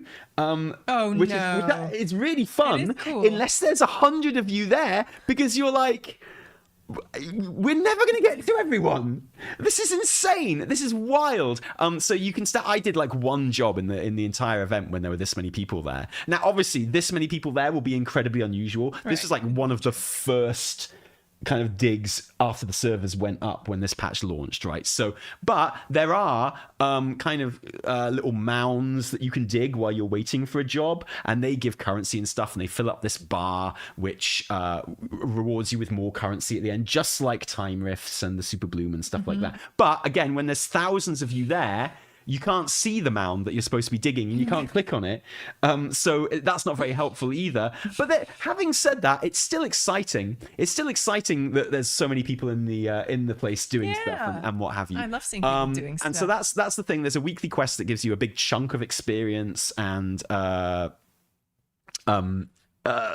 currency, the mysterious artifact currency. And from any of the digs, you can get the transmog pieces drop as well, which is the dark recolor of the Explorer set. Finally, there's another recolor of the Explorer set, which is a lighter version, which you can buy from the vendor with the currency. But the dark version drops from the digs, and that's not just from the weekly version of the dig. You can just do digs forever to kind of bop that, because I did a dig today and I got another piece of the transmog on the same character. Nice. So that was really cool. And I feel like when I did it this morning, with only about 30 people there or whatever, it was a much more enjoyable experience, and I got a lot more from it. So that's the dig. It's kind of like a nothing thing, really. You're just like grinding the currency, grinding the transmog that you're dropping. There is a strider mount that can drop there as well, which is really cool. So that's good. And the currency is pretty much account wide, because you can transfer it between characters for free. There's no price on it or whatever. And the other thing is the scrying and the totem archaeology mini games. And these are really interesting. So tell me more. So there are these other NPCs in the archives. One gives you these goggles that you put on, and you can go around finding in special areas and special quests. This isn't something that just pops up when you're in the world. These are specific quests you get sent on. No, okay. But one of them is you put on some goggles and you do a little kind of hot cold thing, and you find the thing and you click on it, and it's okay. And then once you found the thing, you can watch a little kind of cutscene play out, which is kind of an echo of the past that this item that you found is kind of linked to, or what have you. So there's obviously going to be a story that is told through these, a grand story that is told through these little kind of not cutscenes, but little stay a whiles that play out. And the other one is totem kind of archaeology, which is a lot more like archaeology. You put your totem down. You're going around an area, you're looking for kind of little fissures, and you put your totem down and you empower an element. It's so complicated. The training was the worst thing I've ever done. This is the vibe that I've been getting from people it was online. Hideous, and I got actually quite angry on stream, because it seems needlessly complex and needlessly convoluted. I couldn't work out what was happening. I was quite rude about it. I said it sucked. And I took a night, and I came back this morning and I tried it again, and actually I really enjoyed it, and it was fine. But once you've done the hideous training, which is the worst thing that's ever happened, they send you out on quests. And I went and I did these quests today, and they were really, really good. It's a lot more like kind of Secrets of Azeroth, right? So you go to a certain area, and the Intrepid Explorer Ying Yingai, who is a panda. She's in charge of like the scrying goggles, and once you've done it in this one area, the Concord Observatory, she sends you to like 2 other places. So I don't know if this is time gated. I don't know if this is going to unlock as we go along. Okay. But they give you lots of XP for the faction. There are 5 levels of reputation with the archivists, and I don't know what happens when you get past. I don't know what no one knows what they reward yet, unless people have been bopping it and have been doing it in the last couple of days. But I certainly don't know what they reward yet. And now they're opening up kind of all over the map for me to go and do. And likewise with the totem ones. The first one was in Anaran Plains. Spoiler for the first totem quest, but you dig up like these. You find this kind of old centaur folk hero, basically. Cool. And then you go and learn about her from the camp, and then you give her a proper burial and stuff. It's like, it's really cool. And then loads of these other quests open up all over the map as well, which I'm really looking forward to going and doing, and getting the XP, seeing the story and stuff like that. And there's also another thing that opens up after you've done that, like a third kind of thing too, which is this guy Nirobin, who he's got like, he finds artifacts, and then he draws the magic out of the artifacts, and then the magic forms in the shape of like an otter, I think, or a little kind of called Reese,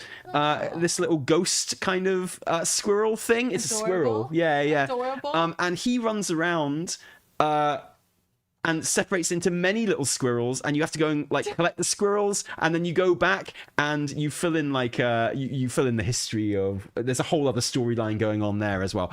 I haven't explained it because it's so insane. You've kind of been all over the place explaining this, but I like it, and it makes me want to play. Yeah, it's so wild, and nonsensical, but quite fun, and there's lots of it as well. So it's not just the kind of the event. You've got all these kind of storylines going on as well, which I think is I'm really looking forward to seeing how much of them there is, honestly, and like, you know, kind of really seeing how deep that goes, because I really enjoyed the Secrets of Azeroth event when that happened.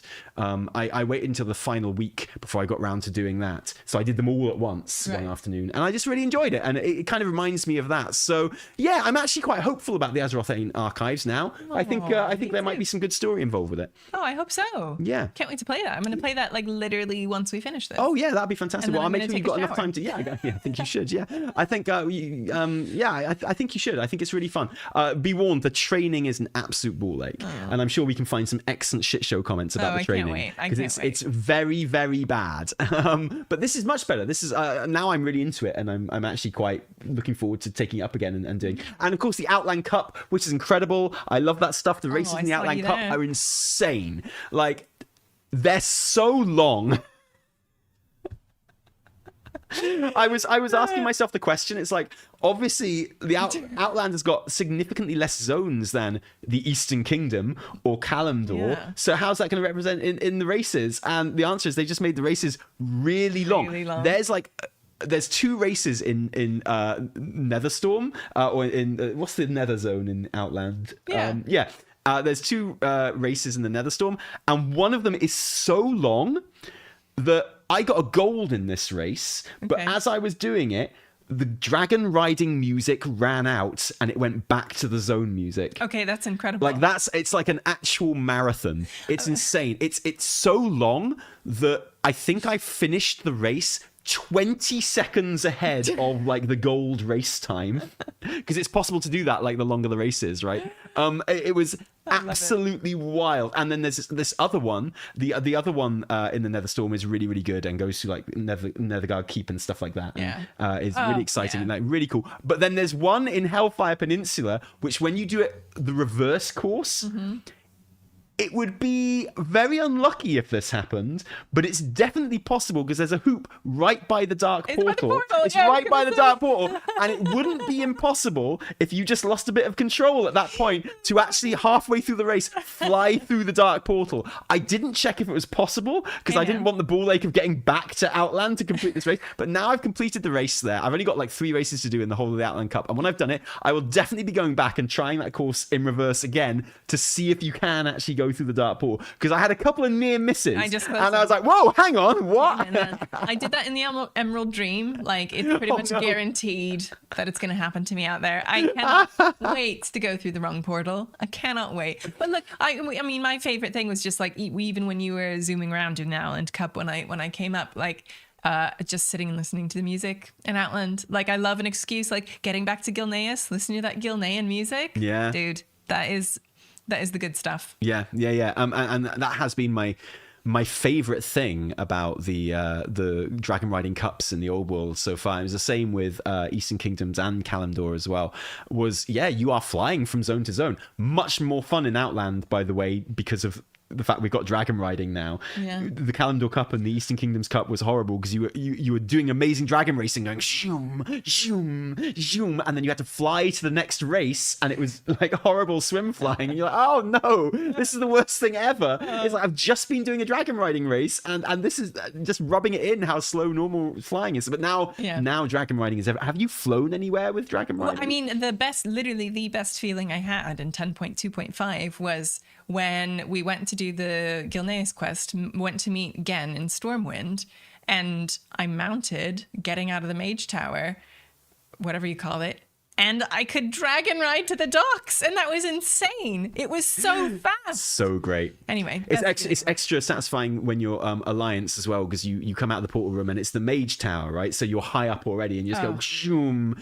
Orgrimmar, not so great. You come out the portal room there, you have to walk into like actual Orgrimmar proper. Yeah, I can't mount. But like zooming out, like just pressing my dragon mount button and not being like, you were in the wrong zone. Like, it's like, you know what I mean? It felt superb.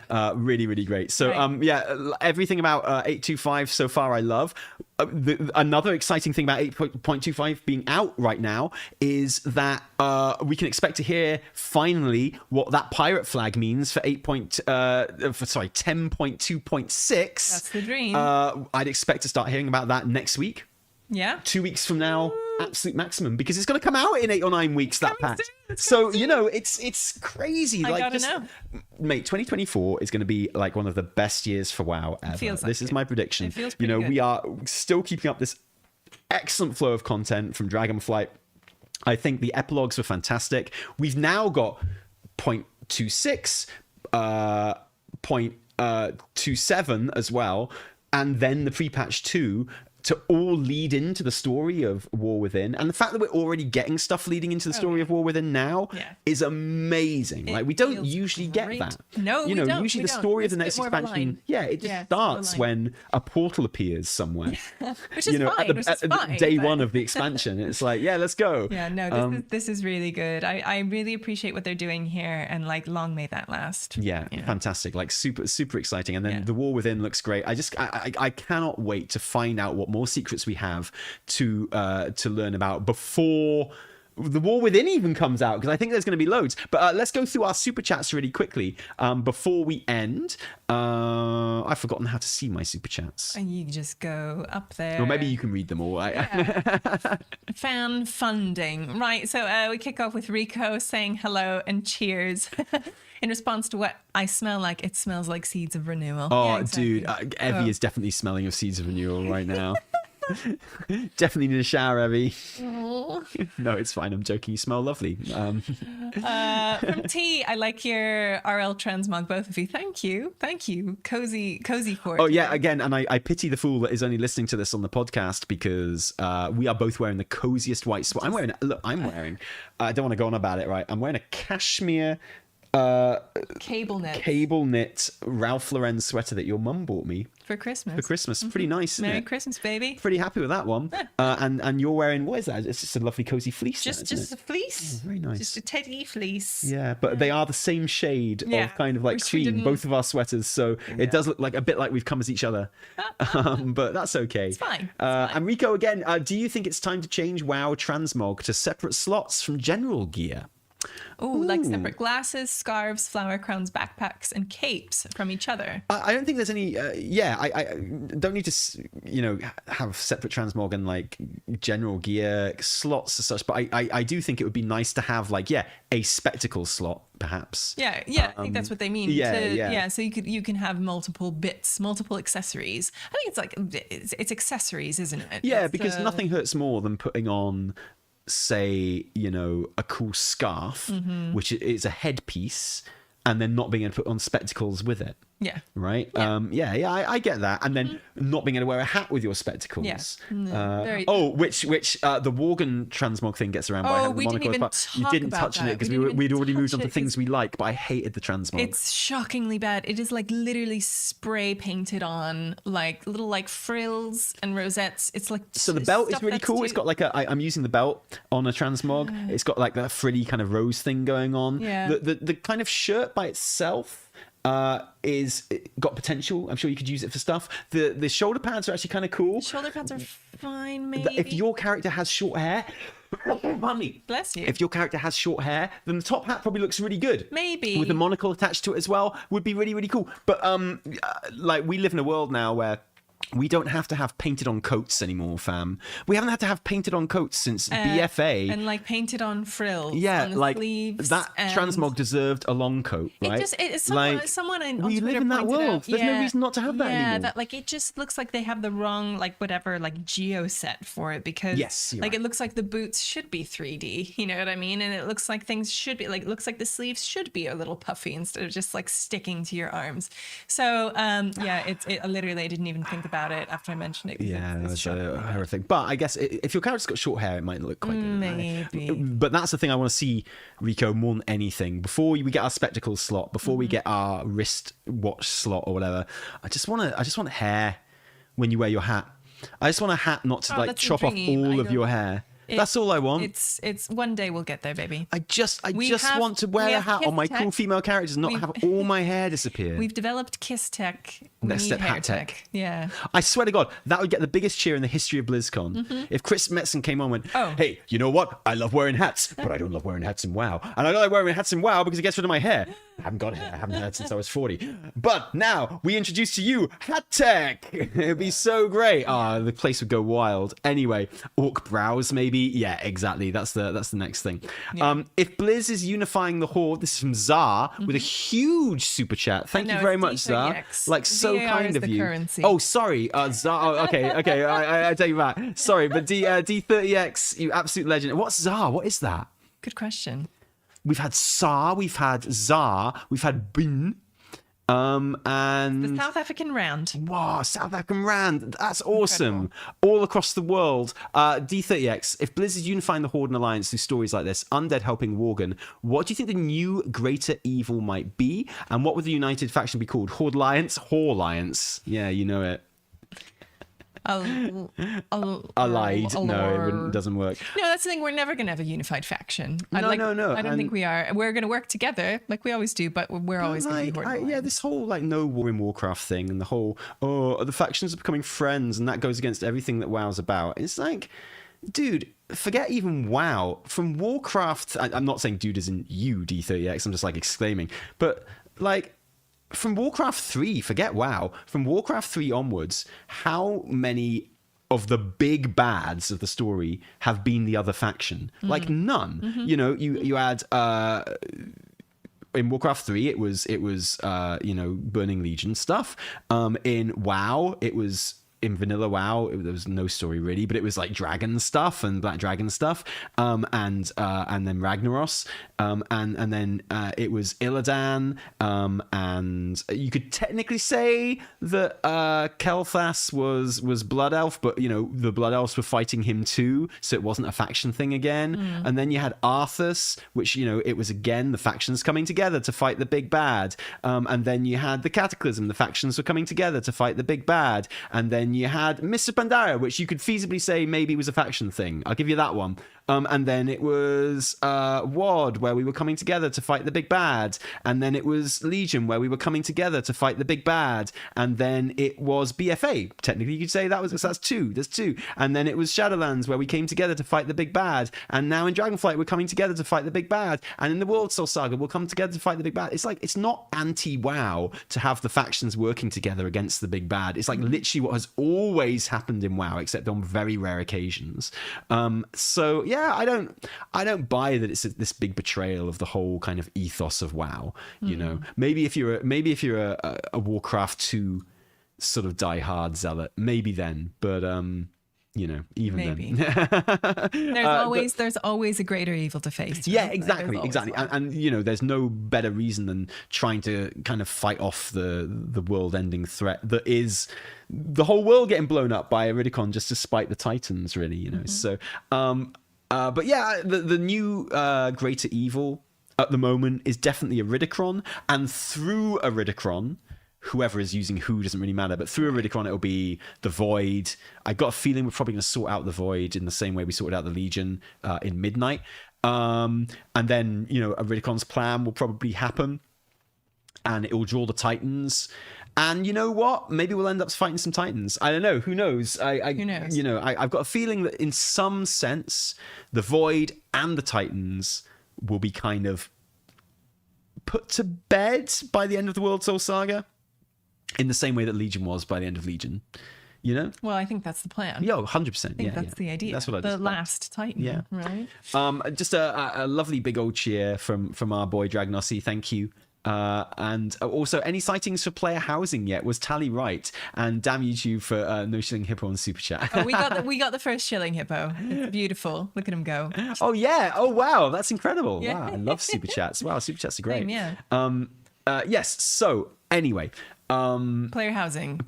We have talked about it through this episode, but I still think it's going to happen. It's so many, and I know we're retaking kind of like faction homes in this patch. You know, like the Night Elves got a new home. They're talking about all their other kind of bases around Kalimdor. We've retaken Gilneas and stuff. But there's been because of that, there's been so much mention of it. Tyrande and Malfurion, like, hey, where should we have our home? Here it is. This place is home to anyone who wants to make their home here. And then Gilneas is like, look at all these empty homes and stuff. And look, if you already have a explicit bias towards the fact that you think player housing is going to happen, like I do, obviously you hear all that stuff and you go, ooh, that means player housing, fam. That means player housing. So obviously everything I hear, I think it's like proof of player housing, because I've got that bias already. But whatever, man. I know. I think you're onto something. The little tree house in Bel'ameth, there's something there.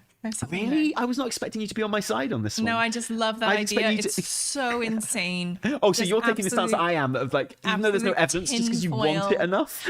Energy. Like, but I love it. I just love the idea. I am super, super happy to hear you say that. I thought you were going to make fun of me, but no, I'm very glad that you're taking the stance If anything, that's the place where we'll have to go to like sign a contract to get a house. Do you know what I mean? Oh, be sitting on that little balcony and be like, oh, are you interested in player housing? Hey, that's interesting. I like that balcony, I'm saying it here now, will play some role in the establishment of player housing. And when Blizz doesn't give us this thing that they've never even mentioned, let alone promised, we'll be like, F you, Blizz, getting our hopes up. This is why Blizz is so bad, man. I hate these guys. Right. Yeah. Oh, wow. It's awesome. True. Wow, what a fantastic episode of the podcast Great this stuff, was. Yeah. Thank you for joining us here on YouTube. If you were watching it live, this is where we record our podcast every week. So if you are listening to this on a podcasting service like Spotify or iTunes or where else do we put it? Audible, then you can always watch this being recorded live on a Thursday afternoon, 1 or 1:30 as it was today, UK time on our main channel, Taliesin and Evitel. If you like watching stuff being streamed generally, we do stream most days over on Twitch, Taliesin Evitel there. You can listen to this if you want to listen to a podcast form and not watch it on the video on those platforms that we mentioned earlier. Don't forget to follow us on Twitter or X, whichever you prefer, or Instagram. You've been rocking the Instagram recently, Evan. This is not even a meme anymore. You actually do. I'm on it now. I'm on it, and I've found some great ways to like do clips and stuff, import them over. For our Twitter followers, we have a little giveaway going on for the Sprite Darters Transmog. So there's a little tweet about that if you want to take part and get those beautiful butterfly wings on. Fantastic. We are hoping that next week's episode of this show will have the first of our guests. We'd like guests to be a regular thing on this show. And we've got a long list of guests that we want to get on the show. So hopefully next week we've got someone that we want to be our first guest. So we're kind of holding out for them to be our very first guest on the show because it feels so fitting. But then once that happens, once the dam has broken on the guests, we've got a huge list of people that we can get on, which will be fantastic. And we're really looking forward to it. So thank you for joining us today. Thank you for joining us next week in advance, because I know you will. From me, Taliesin. And me, Evitel. Until next time. Bye, guys. Cheerio.